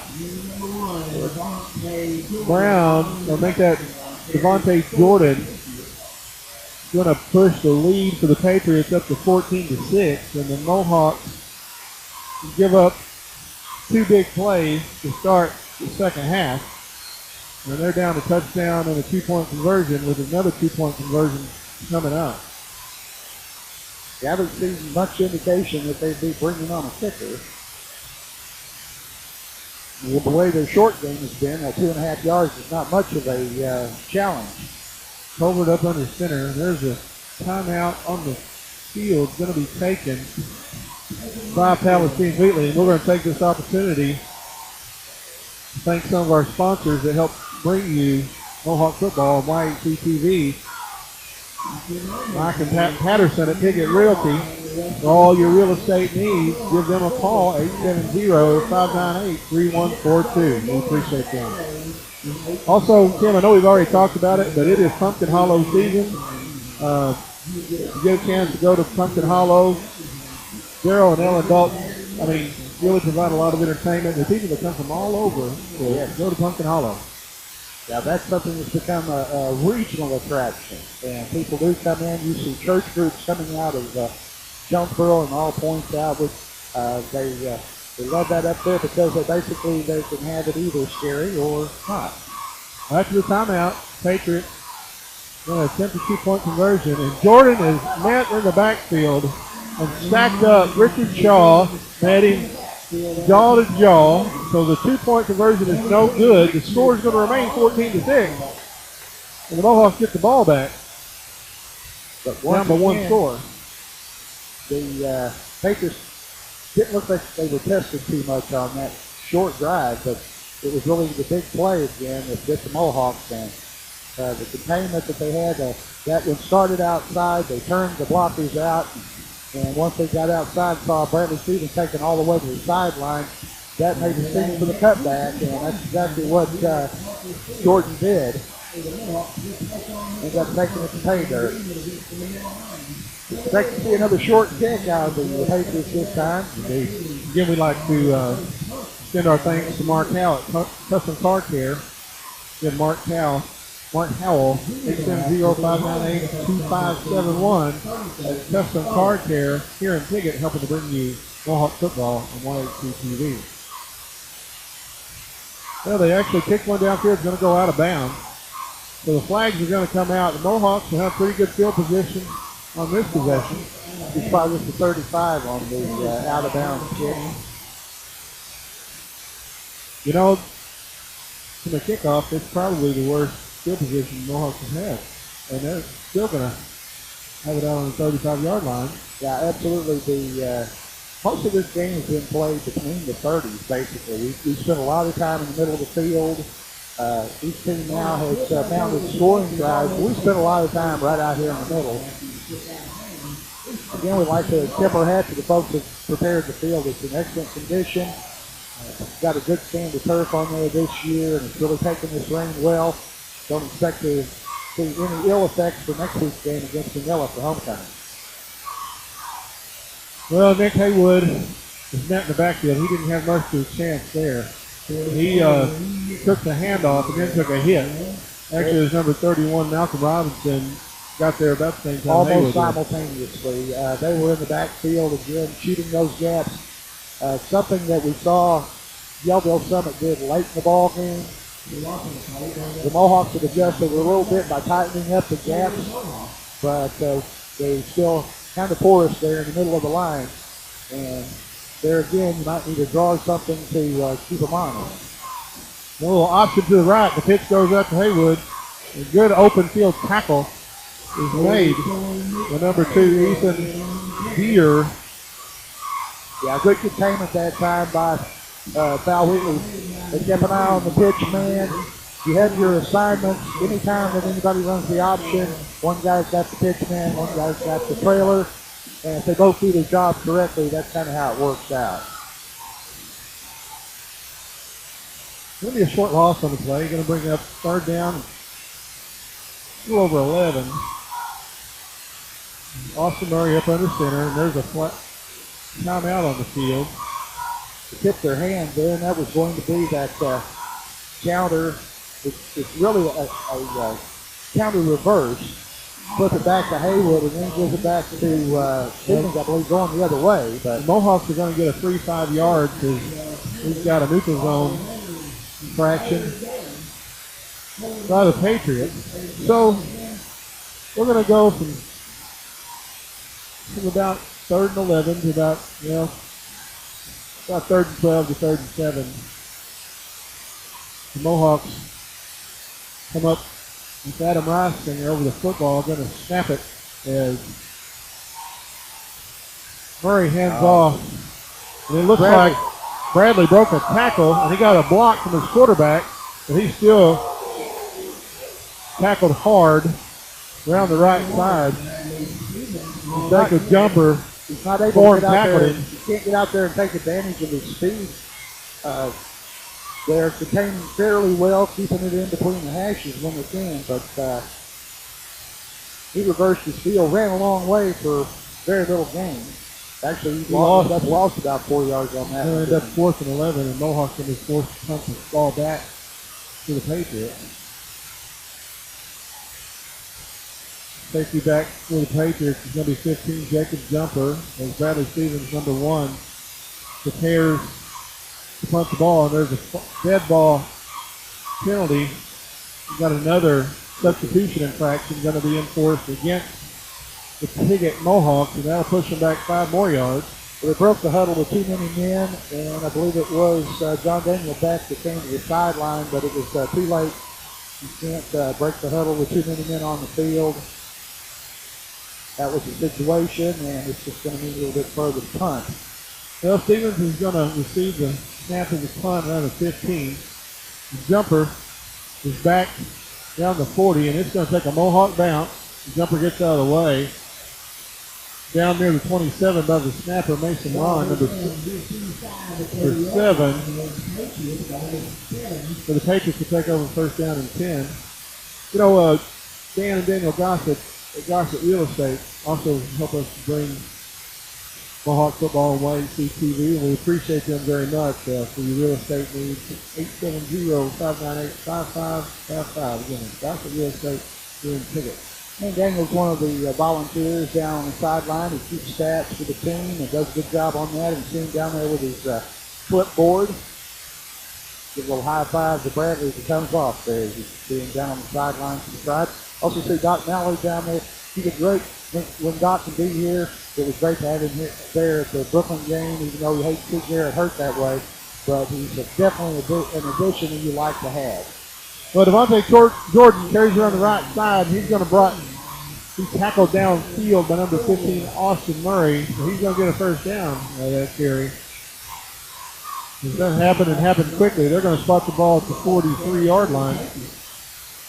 First and 10. Yeah, we appreciate Dr. Mallard and the volunteer work he does as the team's physician. Well, just to have medical staff close, we also have the ambulance service from the local hospital here. Right.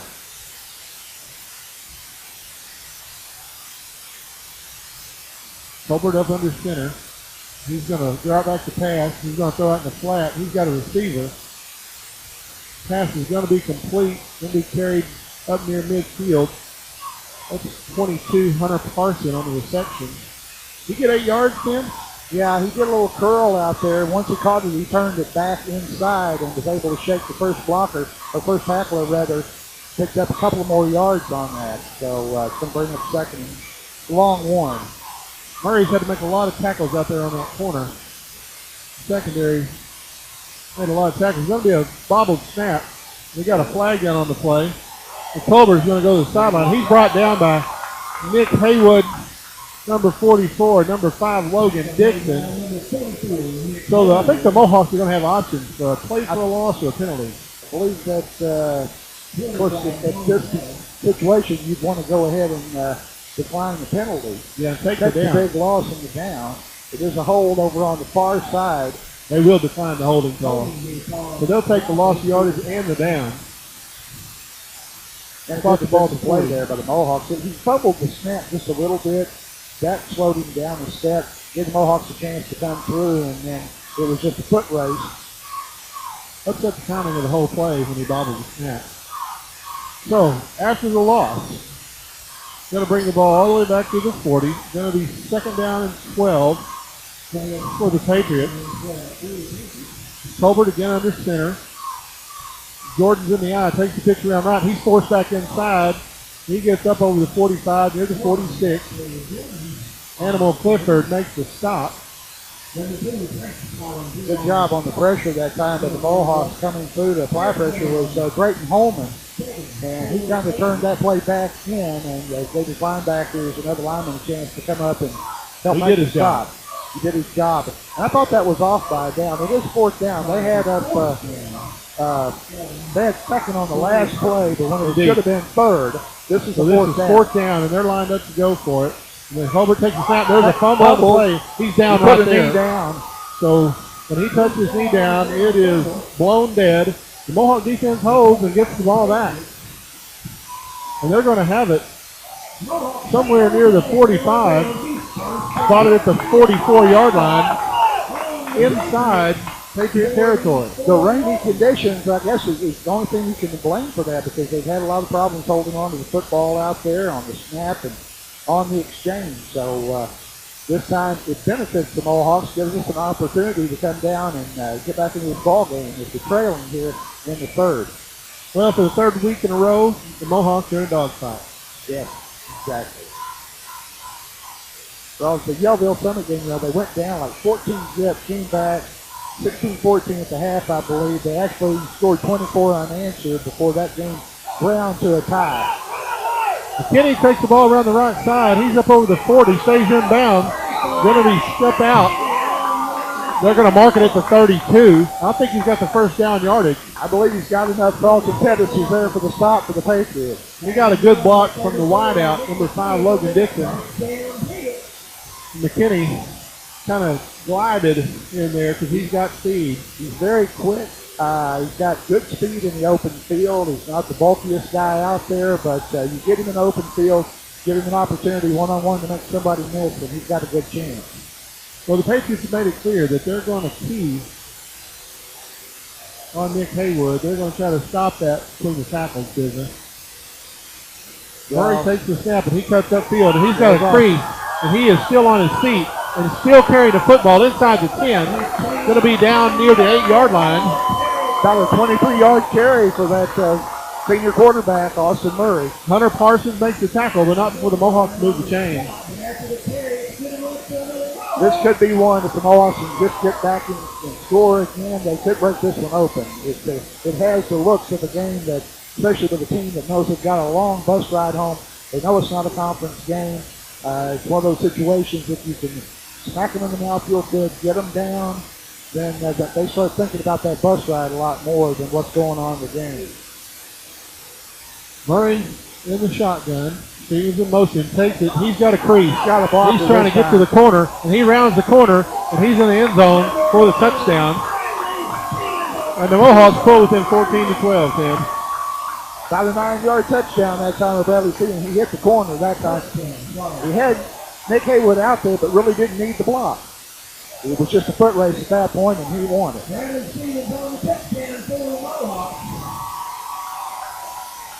Well, the Mohawks are down by 2. And they're going to go for 2. You sure of that? I would assume. I'm guessing that they are. Mohawks break the huddle. Dickens split out to the right. Got Stevens in the slot. McKinney comes in motion. He takes the handoff, and he's going to race to the corner. Yeah. And he is stocked short. Well short. The Patriots have done a good job about containing those sweeps. We got one out there on a busted play, I think, on that touchdown, but on that one, they did exactly what you have to do, string them out until you get help. Adonta DeVito, number 53 for the Patriots, is there to make the play. And the Mohawks still down by 2 points. With 5:11 left in the third. They got to feel better after that drive. I mean, it showed some spark, grounded out, did what they wanted to do, except for that 2-point conversion. I'd like to extend our gratitude to Hitch Chapel Church down North 4th Street in Piggott, Arkansas.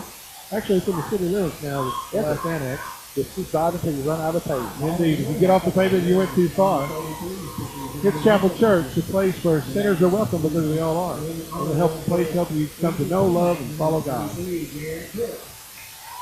You know, Chris Tarno is a proud supporter of Mohawk Athletics, volunteers with the youth baseball and football, basketball. We appreciate him. And his company, Tarno Crop Management, helps bring light to TV Mohawk football to you.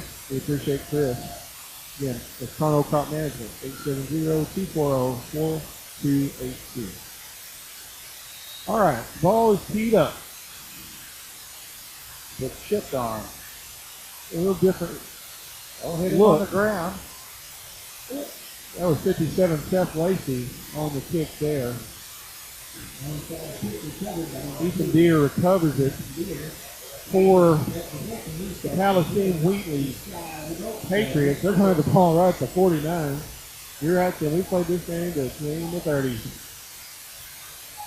Well, we got a good view there. Indeed. I don't expect to see any change out of the Patriots. I think you're going to see basically the same power, left, power, right, run the sweep, little counter here and there. There's a 5 play. Over hands off to Smith.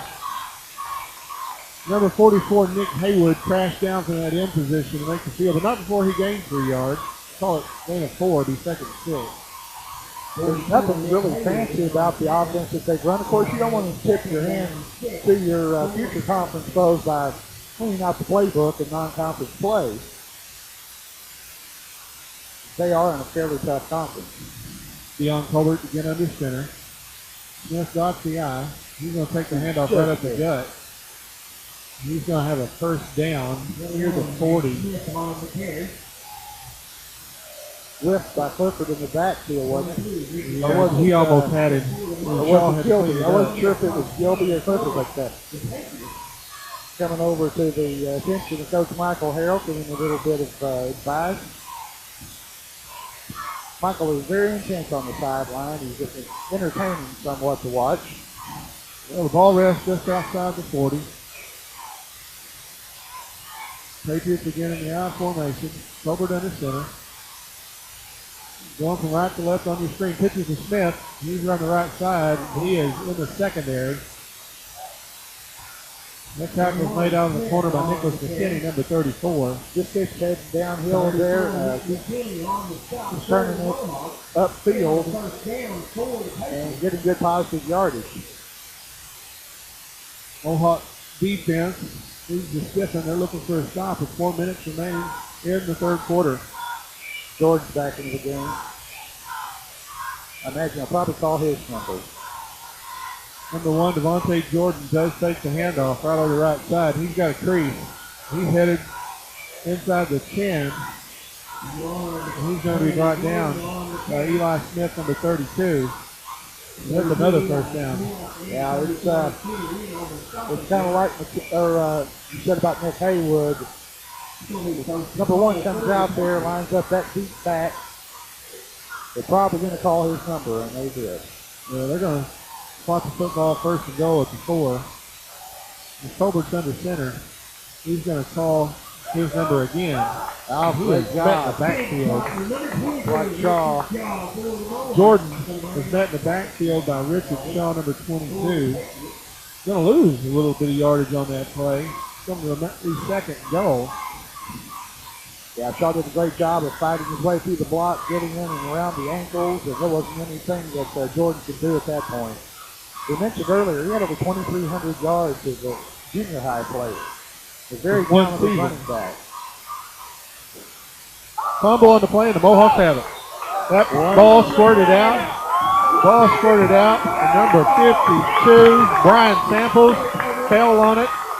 And the Mohawks thwart a drive at their own defending their goal line at the 4-yard line, and they come up with the turnover. And the turnover margin is swinging.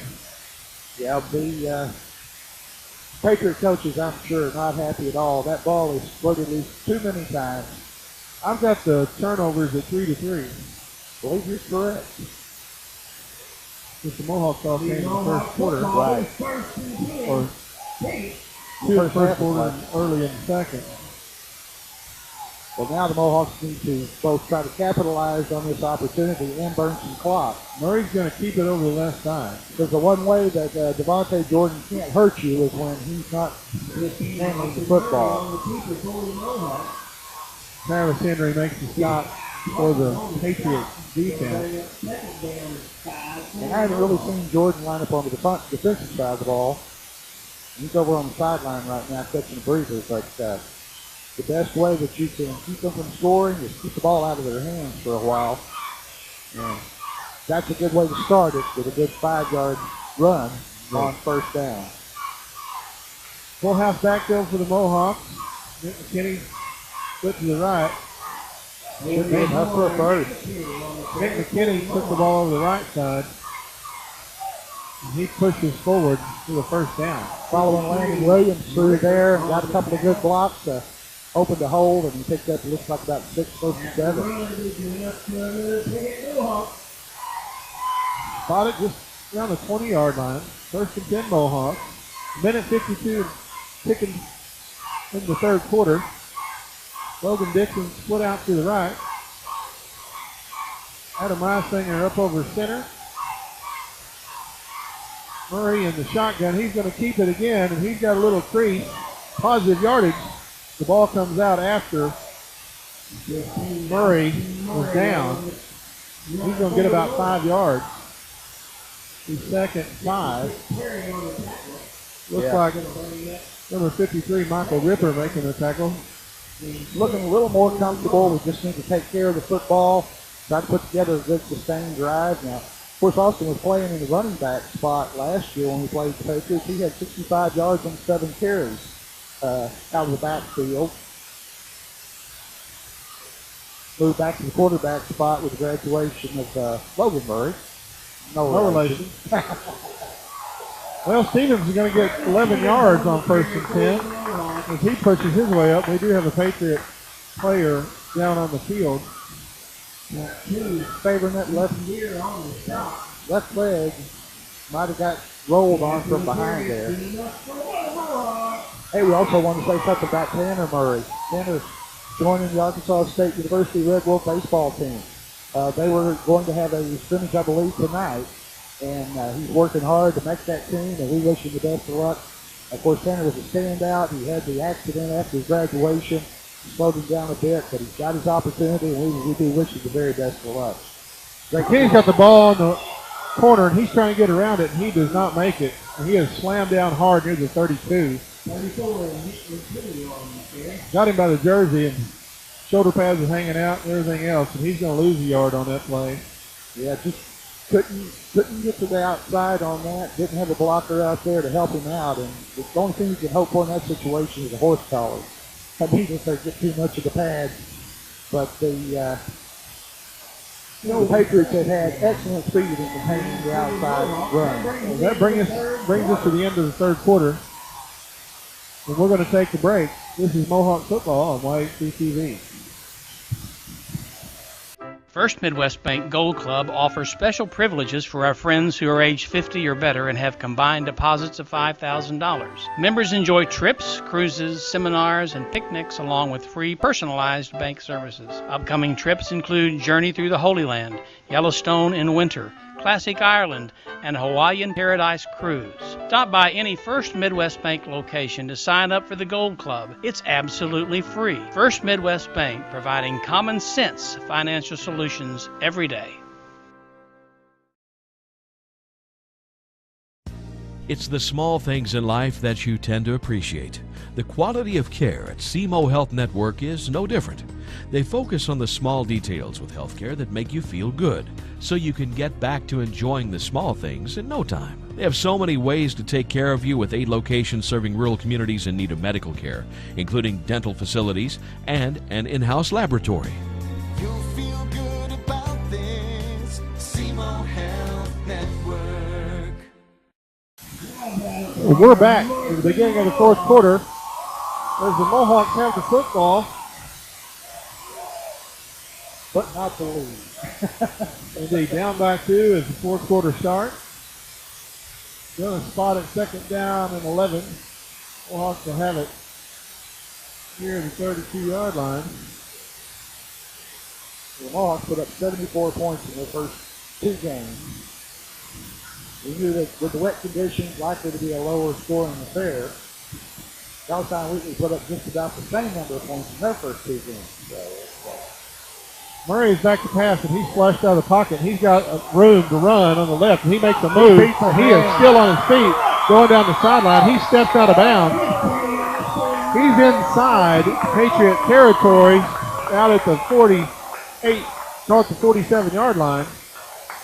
He left 21. James Smith kind of just a little juke, little cut right, left, and Smith has got speed there as well. That's the one thing Mohawks have had problems with is beating that last man who's out there and whose job is contained. And we've had several times Bradley Stevens touchdown down here. That was a couple of the plays where we've actually been able to beat that outside man and get a good game. Mohawks break the huddle. Play clock is running down. Murray looking for the snap. He gets it, and there is a flag down. Mohawks are moving. They had a little confusion coming out of the huddle that time. Yeah, Stevens in motion looked like Kenny took a step early. It's almost, would have been any different if you would take the delayed game penalty. You don't want to burn your time out for such a tight ball game. We're already in the fourth quarter here. You don't have to take them home with you, but you don't need to burn them up in a situation like that as well. 5-yard penalty. Takes the ball back into Mohawk territory. Saw him the ball game in the backfield. We really appreciate Rodney and Ken Rouse and Mohawk Mini Storage and Trailer Rental here in Piggott, helping to bring you Mohawk football on Mike TV. Mohawk Mini Storage and Trailer Rental, 870-598-7941. Direct snap goes there, but oh, we got a penalty right there. The late clown. That is going to be unnecessary roughness or a hold, if possibly, on the defense here. Murray kept the ball, carried it up. Also have another Patriots that's up really slowly down there. One of the linemen, he might be cramping up. He's grabbing that calf. It's a muggy night. There's Homer Browning. We called him in quite a bit tonight. He's been all over the field, but he is cramping up, I believe, or they're going to have to help him to the sideline. Nope, he's not going to make it. Yeah, I believe he's got that calf cramp. I probably shouldn't diagnose him from the booth, but I've had the same ailment. Speak from experience. Personal foul. Yeah, it looked like a personal foul. Unsportsmanlike. Again. All right, so they went ahead with the unsportsmanlike. It was after the play, and one of the Mohawk players got thrown to the ground. I think it was Slippers getting swung to the ground. It's Homer Browning getting a little medical attention as Dr. Mallard comes out on the field. Same thing. 15-yard penalty for the Mohawks to first down. Now, if it doesn't, then we got field position. It's going to put us down. We had first and 15. It's a 15-yard penalty. If you do the math properly, Tim, that equals first down. Should be first and 10. And we should have it inside about the 38-yard line. Good field position. Getting here in the fourth quarter, a tight ball game. We'd like to go down and get the lead. It looks like it's going to be a little bit of time taking care of the injured player. But I'd like to remind everybody, we're going to be back here next week. It's homecoming for the Piggott Mohawks. They'll be taking on the Manila Lions. We'll be right back here for that. And then it's on the road at Earl and Osceola. We'll be back on the 18th of October for the Rivercrest Colts. And they come to town. The Mohawks will visit Harrisburg on the 25th. That'll be the final game with the Hornets as a conference foe, as they'll be moving up to 4A next year. The very talented Hoxie Mustangs will be here on the first day of November. We wrap it up with senior night on Thursday, November 7th, taking on the morning Bobcats right here at Parker Field. So looking forward to being here for those. Another one of our great sponsors here, Mohawk Football on Mike TV, is Brad Wright at Wright Collision here in Piggott, 598-3400. I just bought a bumper for my brother's truck from Mr. Wright. Yeah, of course, in the old Ford place out there across the railroad track. Oh, the old Ross Ford store, wasn't it? It was Ross Ford. That's the location for the body shop out there, and I've been out there a couple times to visit with them. Right on Madison, which is also where SOS Custom Vinyl and Signs that's owned by Derek Dexter Bostic, 870-324-1822. And they can do a lot of things for you. Motorsport vinyl, big rig, yard signs, banners, outdoor signs, and more. They've got decals, whatever you want custom made. They've been doing some cool stuff on some of the demo derby cars. Indeed. Stevens is going to get the carry. And on first and 10, he carries inside the 30. Going to be a gain of about 5 yards. They're going to be 6 yards, making second down and 4. It's always a good idea to run straight at the guy with the clean jersey. Browning going out. Sub coming off the bench and coming into the ball game, maybe not warmed up really good. It's always a good idea to test that sub right away and pause for the good game. It looks like about 6 yards on that. Grizzle coming down a little bit harder. As the pitch goes back to Haywood, he's got a crease. As he comes over the board, he's going to have a first down near the 20. And it takes a while to drag him down. Classic Nick Haywood carry there. He hits the first guy. Second guy climbs on and takes both of them for a little ride. 31 Malcolm Robinson finally wrestled him to the ground. Mohawks have first and 10 just outside the red zone. Logan Dixon will be split wide right this time as they go back to the tee. Murray comes up under center. Going to take the snap. He hands off to Landon Williams. He's up over the 20.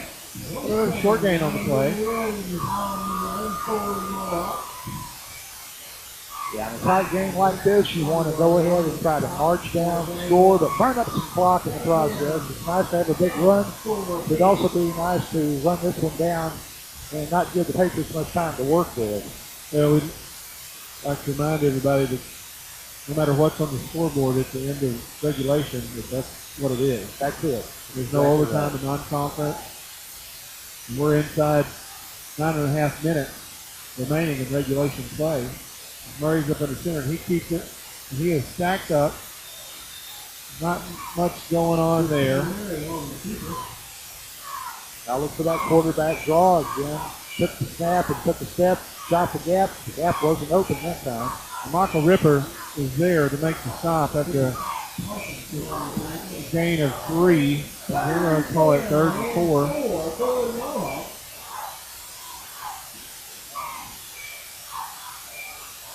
They're shuffling McKinney and Shaw pretty much on every play. I don't know whether they're running the play in from the sideline, but we're having Eli Smith fresh guy in the Mohawk backfield. They kick it back to Nick Haywood. He's caught before he can get past the line of scrimmage by Michael Ripper again in the 53. Yeah, he came right through, almost uncontested. There again, taking advantage of the gaps and shooting through there. They didn't have much chance on that one. Well, the Mohawks got 4th down, about 3 yards to go. They get a long 3. They're in field goal range. 3 points would give them the lead. Don't see a lot of field goals kicked. No. In the 3-3A conference. I think there was a lot less time, maybe. Mohawks try to draw them off. Patriots hold. And they're going to talk about it. Austin Murray takes the timeout. I had the opportunity at the Brooklyn game. One of the scores was Austin Murray on that little quarterback draw, and I had the opportunity. I was standing down in the end zone. I actually filmed it at the time, and it opened up perfectly. It was just almost like they had diagrammed it up. Here's what's going to happen. They had plenty of a hole, came on through, almost walked into the end zone on that, but as I said, the Patriots have had a chance to watch that game tape. They know what the Mohawks like to do.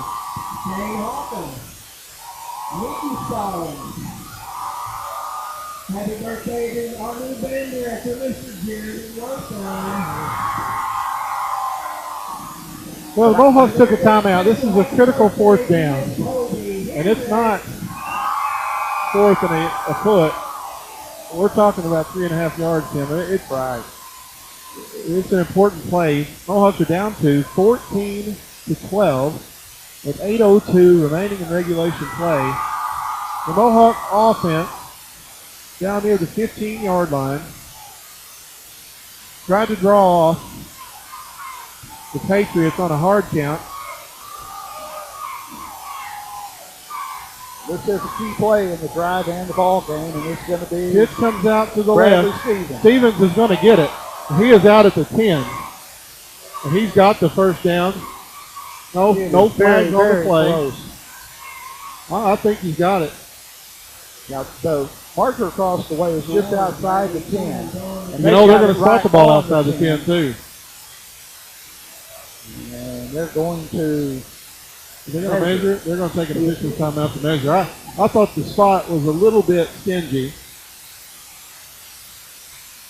Before I saw him go out of bounds, I had him with the first down over the 10-yard line. This is going to be close. It is. Regardless of whether they had the first down or not, the Patriots are backed up their own 10, but let's find out how the measurement comes out. Charlie Cook and Joey Ron,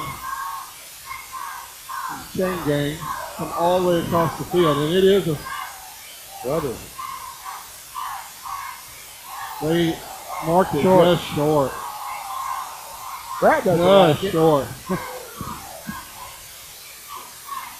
It couldn't be any closer than a couple of inches. Coach David Hendricks doesn't agree with the spot, but the officials have made their decision.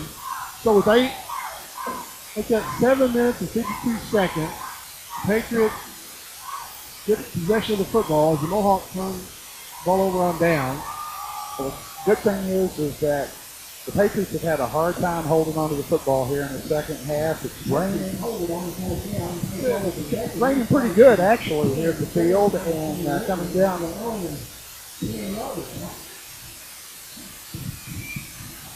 So let's see what the Patriots come out with here as they are holding on to a 2-point lead.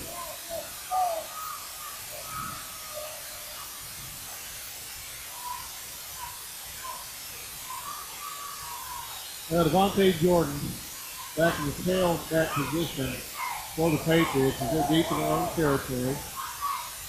Handoff to Open on the left side, and he's looking for room. He cuts it back up, and he makes a cut. Makes another cut. Leaves somebody in his weight. And he's going to have a first down up near the 30. Run out of bounds. They're going to stop the clock. 7:40. That was a nifty couple of moves. It was. That was quality. Anytime that you can make that kind of a turn on a wet field. Caleb Welborn went on the tackle for the Mohawks, and there's a 1st and 10. Ball just inside the 30. On the clock with 7:32. Colbert looking to the sidelines for a signal, for a sign. He's contemplating getting up under center, and there's a timeout. Confusion. Well, that helps. The Patriots went ahead and stopped the clock, even though it's only midway through the 4th quarter. They stopped the clock. 7:19 remaining regulation. The Mohawks need to stop. Yes, they do. This is probably the drive of the ball game. If, of course, if the Patriots score here, they can just about put it away. The Mohawks can give a stop, get the ball back. They're still in this game. They're only down by 2 points. They've got plenty of time left. But they do need the football. Containing Jordan has been a problem they've had all night. But they haven't given up, that's for sure. They're still out there plugging away.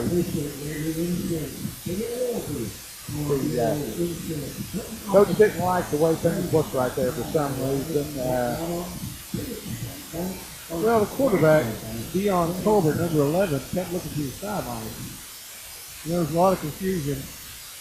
Coach Sarton decided that we were going to talk about it. Right. And probably the best thing I always said, this is a very key drive in the game. You want to go into conference play on a roll. You want to come out of non-conference play with a win. But talking with the Piggott coaching staff, they talked about the fact they didn't want to play teams that they could easily beat because you don't improve under that circumstances. They wanted somebody that would test them. A great play there. There's a stop. Dante Jordan didn't get out of the backfield. Tim, I believe that was Richard Shaw again with Eli Smith, number 32. And Shaw and Smith were in the backfield. You take a look at Eli. He plays a lot bigger than he is. He plays with a lot of heart. Loss of about 1.5 yards. I'll call it 2nd and 12. They're out of the 5-man front now. They're basically going with 2 down linemen. Colbert drops back the pass. What we need is a drop. No. Oh, goodness. Breaking on the ball. That would have been gone. Bradley pulled that one in. Bradley Stevens on the defense there. Bradley jumped the route. He did. And the incompletion again stops the clock at 6:39. But if the receiver had caught it, he was gone. Because Bradley was playing the ball. And this is it. This is a big play. 3rd and about 12. Patriots line up. Break the huddle with 12 men. Number 1 came into the game. Jordan stayed in the game. There's a timeout on the field where there should be a substitution. So Patriots burn another timeout. With 6:39, we're going to stay right here. 6:39 remaining. It's been an entertaining game, but the turnovers, as you said, we got like a half dozen turnovers between the two teams. That's not how you want to come out of non-conference play. You want to take care of the football. You want to know that you've got that mindset going into the conference schedule that you're going to take care of the football And we haven't seen much of that tonight. Of course, wet conditions and compound things might have been the fact that it's been so dry this year. They're just not. Remember, the first practice the Mohawks had on that Wednesday morning, I believe it was the 6th of August, it was pouring down rain. They practiced over on the other side of the blockhouse in standing water. That's not something that they've had in any of the games that they've had so far this year. The Yellville game, Bucky, hot up in the mountains. We had a lot of guys cramping up early on. Brooklyn, it was a fairly nice night for ball down there last Friday night. James Smith stays in the game in the tailback position, number 21 for the Patriots. They come up to the ball. 3rd down and 12. Over drops back to passing. He puts a move on. Oh, and overthrows him. There was a double move. Number 15, Jacob Jumper, made a double move on number 5, Logan Dixon, and the pass ball is incomplete. Stops the clock. With 6:35 remains in the 4th. 4th down and 12. They're going to kick it. They're going to line up. I don't foresee it. Sometimes you want to send a message to your conference foes, like by faking a punt, doing some little razzle-dazzle play just to make them have to work to defend that. You know, you send a message to people you're going to be playing down the road. I don't see that here. They would like to win this ball game, and the only way they're going to do that is to try to kick the deep and then hold the Mohawks. Well, take the roll down to the 34-yard line of the Mohawks, and it's down there by number 53, Michael Ripper, the Patriots. Mohawks get the ball back with 6:20 remaining in regulation. And I know that Coach Hendrick indicated that he did not want to play any non-conference foes that wouldn't help make the team better. Right. So we've had 3 nailbacks. That makes these young sophomores grow up. We talked about the maturity of a player, and sometimes that's just what you have to do. You got to throw them into the fray. You got to put them in a situation they might not be comfortable with. When they come out the other side, they see they can do that. They can weather the storm, build that confidence, and you have a bunch of sophomores that you're depending on in very key situations and all that. It's a great way to get them throwing that pretty quick. Austin Murray up under center. He drops back. He wants to throw it, and he's got time. And he has a Nobody receiver open. covered in the flat. That was Stevens, number 1. There were 3 men going downfield with Nick McKinney. I mean, literally cleared out. He had almost the entire defensive backfield with him. Bradley did get the isolation in the one-on-one over there, but he was scouted over to the sideline and wasn't able to pull that one in. He also did the right thing. He threw it where it couldn't be picked off, but it wasn't in a position where Bradley could pull it in. Would have been a short gainer anyway. After the incompletion, Mohawks have 2nd down and 10 to the 35-yard line.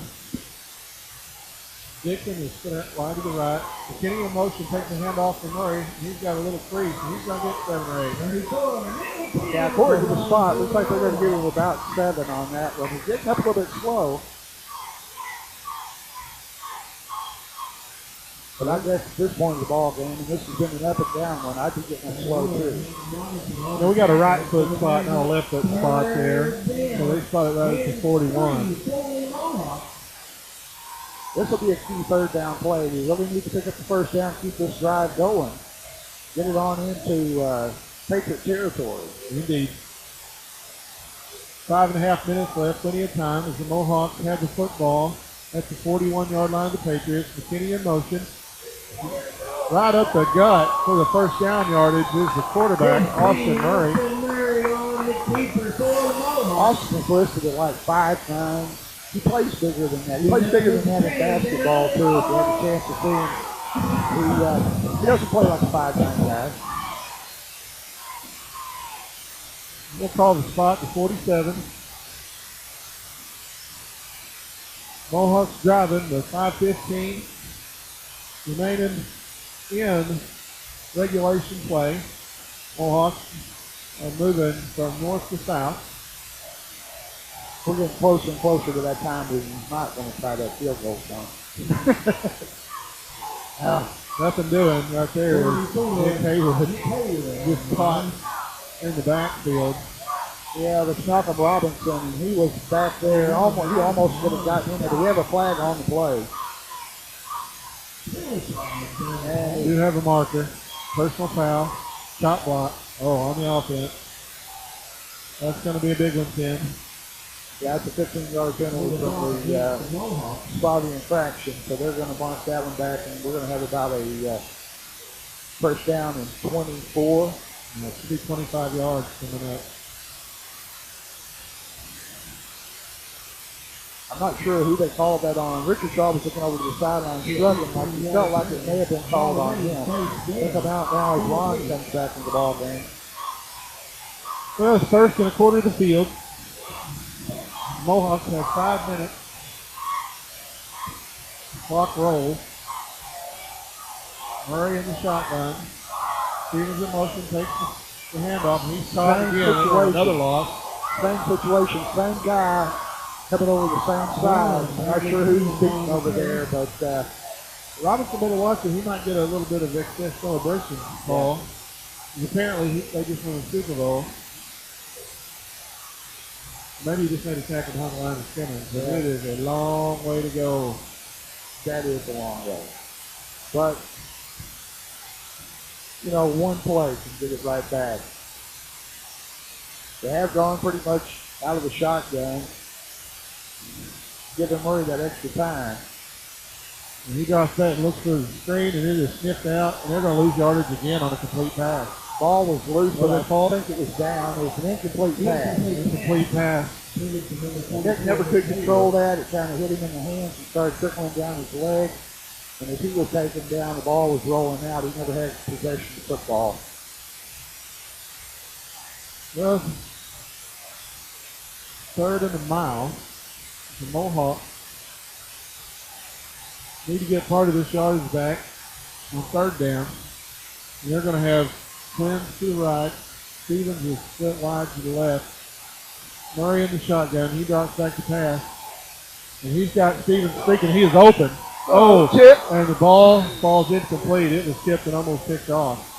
Stevens was down middle of the Three guys field. out in coverage. They weren't letting anything behind them. The safety was back. Well, with 3:55 remaining in the game, the Mohawks have no choice but to punt the football. They have to give a chance for the defense to get down and get a stop, try to get the ball back, or maybe get another one of those turnovers because Patriots have shown in this wet conditions, and we still have a fairly steady light rain falling here at the football field. Patriots having some trouble holding on to the ball, and that might be a situation. I really don't think that there's any way you can go for it on fourth and that far. Play clock's going to run out. And you know what? In a critical time where they need to save the timeout, And Hendricks is. they had to take a timeout. And Coach Dave Hendricks is with it. He puts the visor. You know, they had 2 timeouts remaining, and they needed to make a hold and use their timeouts on defense, and they just burned one for a personnel issue.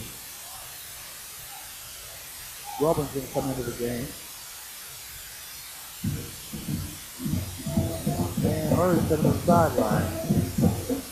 I don't know that they wouldn't have been better off taking 5 yards.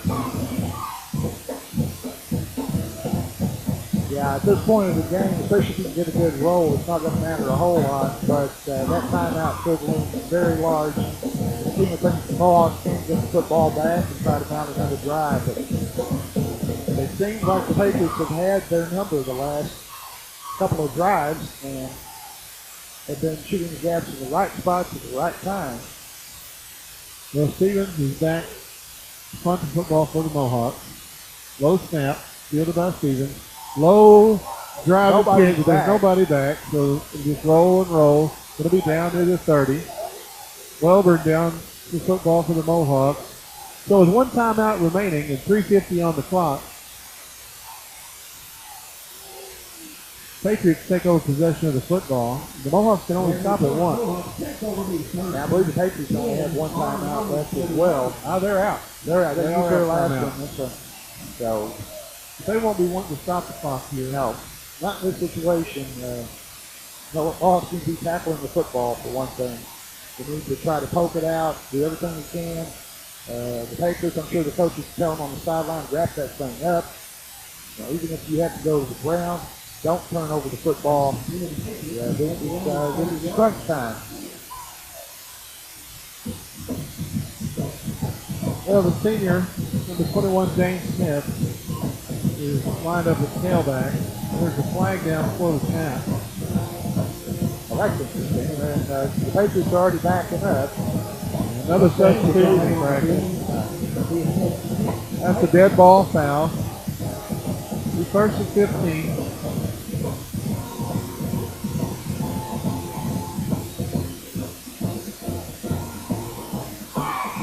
Right now, in the first 3 ball games of the season, the difference is 3 points for the Mohawks.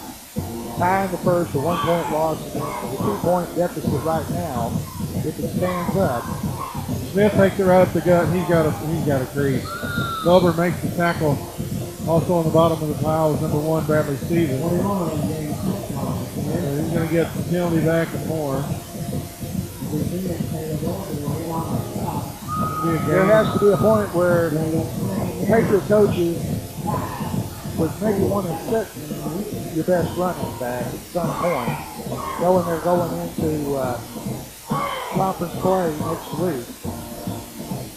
Second and 4. As the clock continues to wind, 3:15 in the game.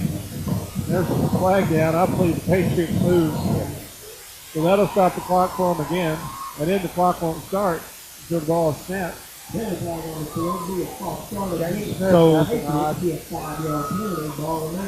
Patriots stop the clock for the Mohawks with the middle error. 5-yard penalty, going to be 2nd and 9. That's one of the issues these coaches would like to see resolved by your third non-conference game is the penalty flags. The turnovers in the wet field, that's something you can't control as much because penalty flags, the unforced errors, it's just a mistake. You're supposed to hopefully work those out by your third game of the year. And that's one of the things I'm sure that they'll be talking about whenever they go into meetings next week. Good stop. Smith had to dance around Shaw in the backfield, and then Eli Smith came up and finished it off, made his tackle. Another key situation here as a big third down play for the Patriots. The Mohawks are going to let the clock run and not burn their last timeout. 20 seconds remaining on the game clock. 2:37 and counting on, like that on the play clock. 2:37 on the game clock. The Patriots are letting the play clock run down inside 5 seconds. Holbert's looking to get the snap off. He does. Hands off to Smith, and he's going to run to a foul. Coming up 4th down. I'm sure the Mohawks will take their last time out. Good stop by the Mohawks that time. Devontae Jordan.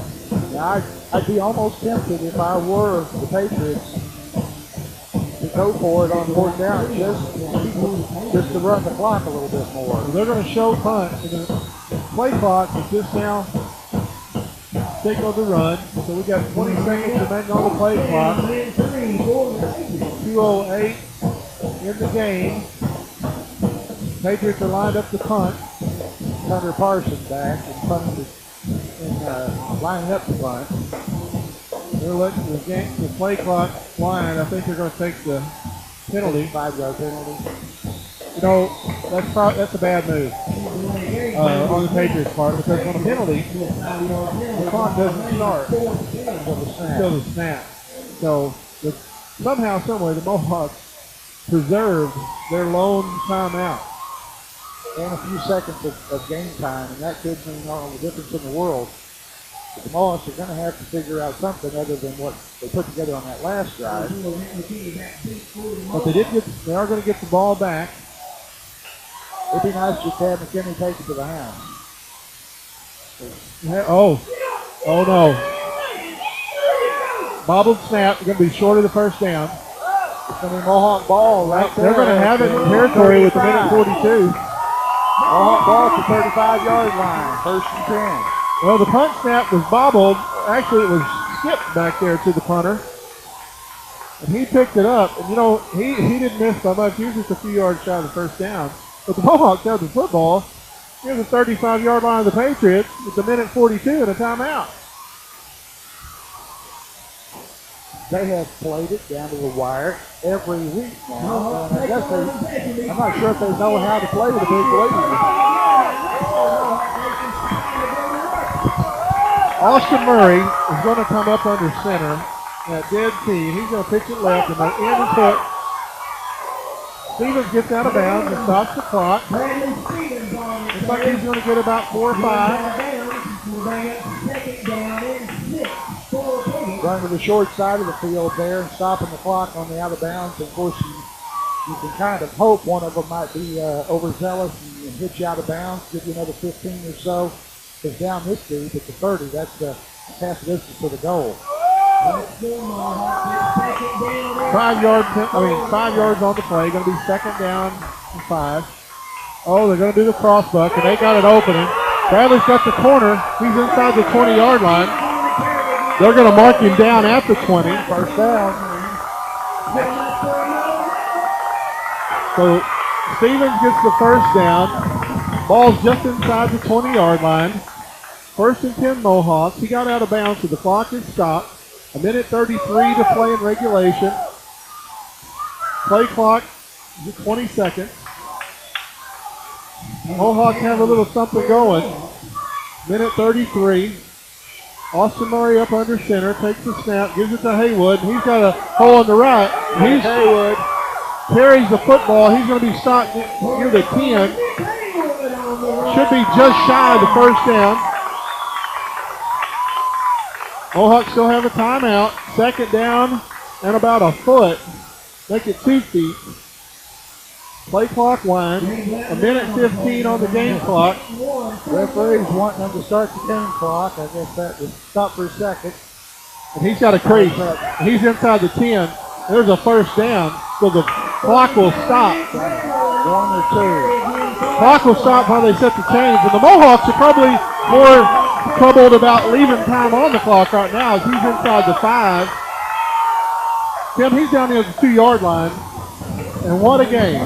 This crowd's come alive after setting So they're going to wind the clock with 54 seconds. Mohawks are threatening, knocking on the door. Oh, he fumbled the football. And ball loose. Nick, the senior, put the ball on the ground. And that'll do it. 40 seconds to play. The fourth turnover of the ball game for the Mohawks, and gives it to the Patriots beat. Kind of the same situation that happened in the Yellville game. They got it down deep and fumbled the exchange between the quarterback on that particular play and turned it over. And now the Mohawks can just hope to try to knock one loose, but it looks like the Patriots are in the driver's seat with 40 seconds to play. Mohawks can only stop The it Patriots one time. aren't really at liberty to take a knee. They're going to. Oh, there's a penalty before the snap. They're awfully deep in their own territory. They've got to be careful about the victory formation. I believe they broke the huddle with 12 men again. If they go half the distance to the goal, it's going to be really deep. You do have the opportunity, if you can, get through and get a safety to tie the ball game. Play clock is running with 39 seconds on the game clock. Play clock is down to 15. Like I said, it's tough to down the football that close to their own goal line. But they do. Yeah, dive left, just trying to push it out a little bit and Mohawks get will take the last themselves time out some then. breathing room. Going to be second down. You know what? This is the last snap we're going to have to take. The game clock is at 33 seconds. The Mohawks take their last time out, down 14-12. Yeah, barring a penalty on the offense, this could be it. Mohawks won't be able to stop the clock again. They had to burn that timeout on the problem with personnel earlier, and as you said at the time, those things can come back to bite you. Coaching staff is down there scratching their head. It's not so much that, they've been in every game that they've played. Even with Brooklyn, they were leading that game to less than 2 minutes to play. They had an opportunity in the Yellville game and came down and were stuffed on a fourth down play. This one, they're going to remember that turnover. They're going to remember that fumble is really the change in the ball game where they mounted a great drive. It was looking like they were going to go down, punch it in. But now the Patriots are in the driver's seat. We're going to just run straight ahead. Mohawks can't stop the clock. The helmet laying out on the field.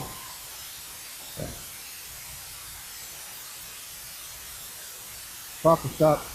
Yeah, the running just back. a moment on officials' timeout for that equipment. It's laying on the field. There's 24 seconds on the game clock, 25 on the play clock. They do not have to run a play. That's No, it. they sure don't. And if I were them, I would not run a play.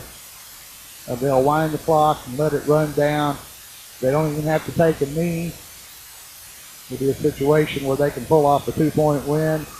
There's 1 on second the difference road. in the game clock and the play clock. So that'll do it. As the Mohawks go down 14-12 in a hard-fought, hard-scratch battle. I'd like to thank everybody, thank our sponsors. We'll have a little wrap-up here in just a moment. And we're going to take a break as the Mohawks go down 14-12 to Palestine-Wheatley High School. You're watching Mohawk football on YHTV. I'm married, I have a child, and my someday was when my job got shipped to Mexico. So I took charge and went to Three Rivers College. It opened doors I couldn't imagine. Better job, better pay. My certification in green diesel technology at Three Rivers took less than 2 years. Didn't cost a lot either. My future's never looked greener. Three Rivers College. Turn your someday into graduation day. Take your first step toward a stronger, more fulfilling career. Make your someday today. Enroll now at Three Rivers College. Well, Tim, Mohawks fought hard. The 2-point conversion ended up being the difference. You know, in non-conference action, the Mohawks could very well be 3-0, but they're 0-2-1. They've been in every game, as we talked about a little while ago. 3 points the difference of the 3 games by playing to the tie, 30-30 at Yellville Summit, losing by 1 down at Brooklyn, the 2-point loss here. But it was a turnover that bit the Mohawks late. They were driving down the field. They had every opportunity to take the lead here late, but the wet field, total of 7 turnovers between the 2 teams, and the last one was the worst. Indeed. Hard-fought battle, but conference action starts, and that's what counts. That's right, and we'll be back here. Of course, homecoming coming rather early this year, but the Manila Lions will come to town next week, and the Mohawks will be playing host to them with all the festivities of homecoming and so forth, and looking forward to that. Manila, they've started kind of slow as well this year. Should be a good game, and of course, the Mohawks, they owe a little payback to the Lions for last year. I know that's remembered the last-minute play and the touchdown that was the difference down there, and I'm sure that they'll be looking forward to that game and trying to put the non-conference schedule behind them. But they were in every game. They didn't play any slouches, and I think that they have a lot to work on, a lot to go forward. But you got to feel good about a lot of the things that are happening with the Mohawks, and I think as they go forward, they will be making some adjustments and should be good. It's a tough conference. You got to win the games, but everybody else has to play each other too. Indeed, and I'm sure that Ryan Rogers will have all the stats. Yeah, Ryan will have all the stats in the Clay County Times Democrat this week. I'm looking forward to seeing those, kind of seeing how they, there he is down there actually taking care of business. I'm looking forward to seeing how this turns out and all, but we know from sitting up here, it was really Devontae Jordan's show as far as the Pal-Wheatley Patriots. He was the hoss on the game and made the difference in the ball game, broke a couple of big ones, and the fumble down late. That was really the one that put the nail in the coffin for the Tribe. We'll be right back here next week at Punker Field for Mohawk Football White CTV as Mill Lions comes to town and homecoming on behalf of Tim Blair and our cameraman, Taylor John. I'm Sean Parker, saying thank you for tuning in. We'll see you next week.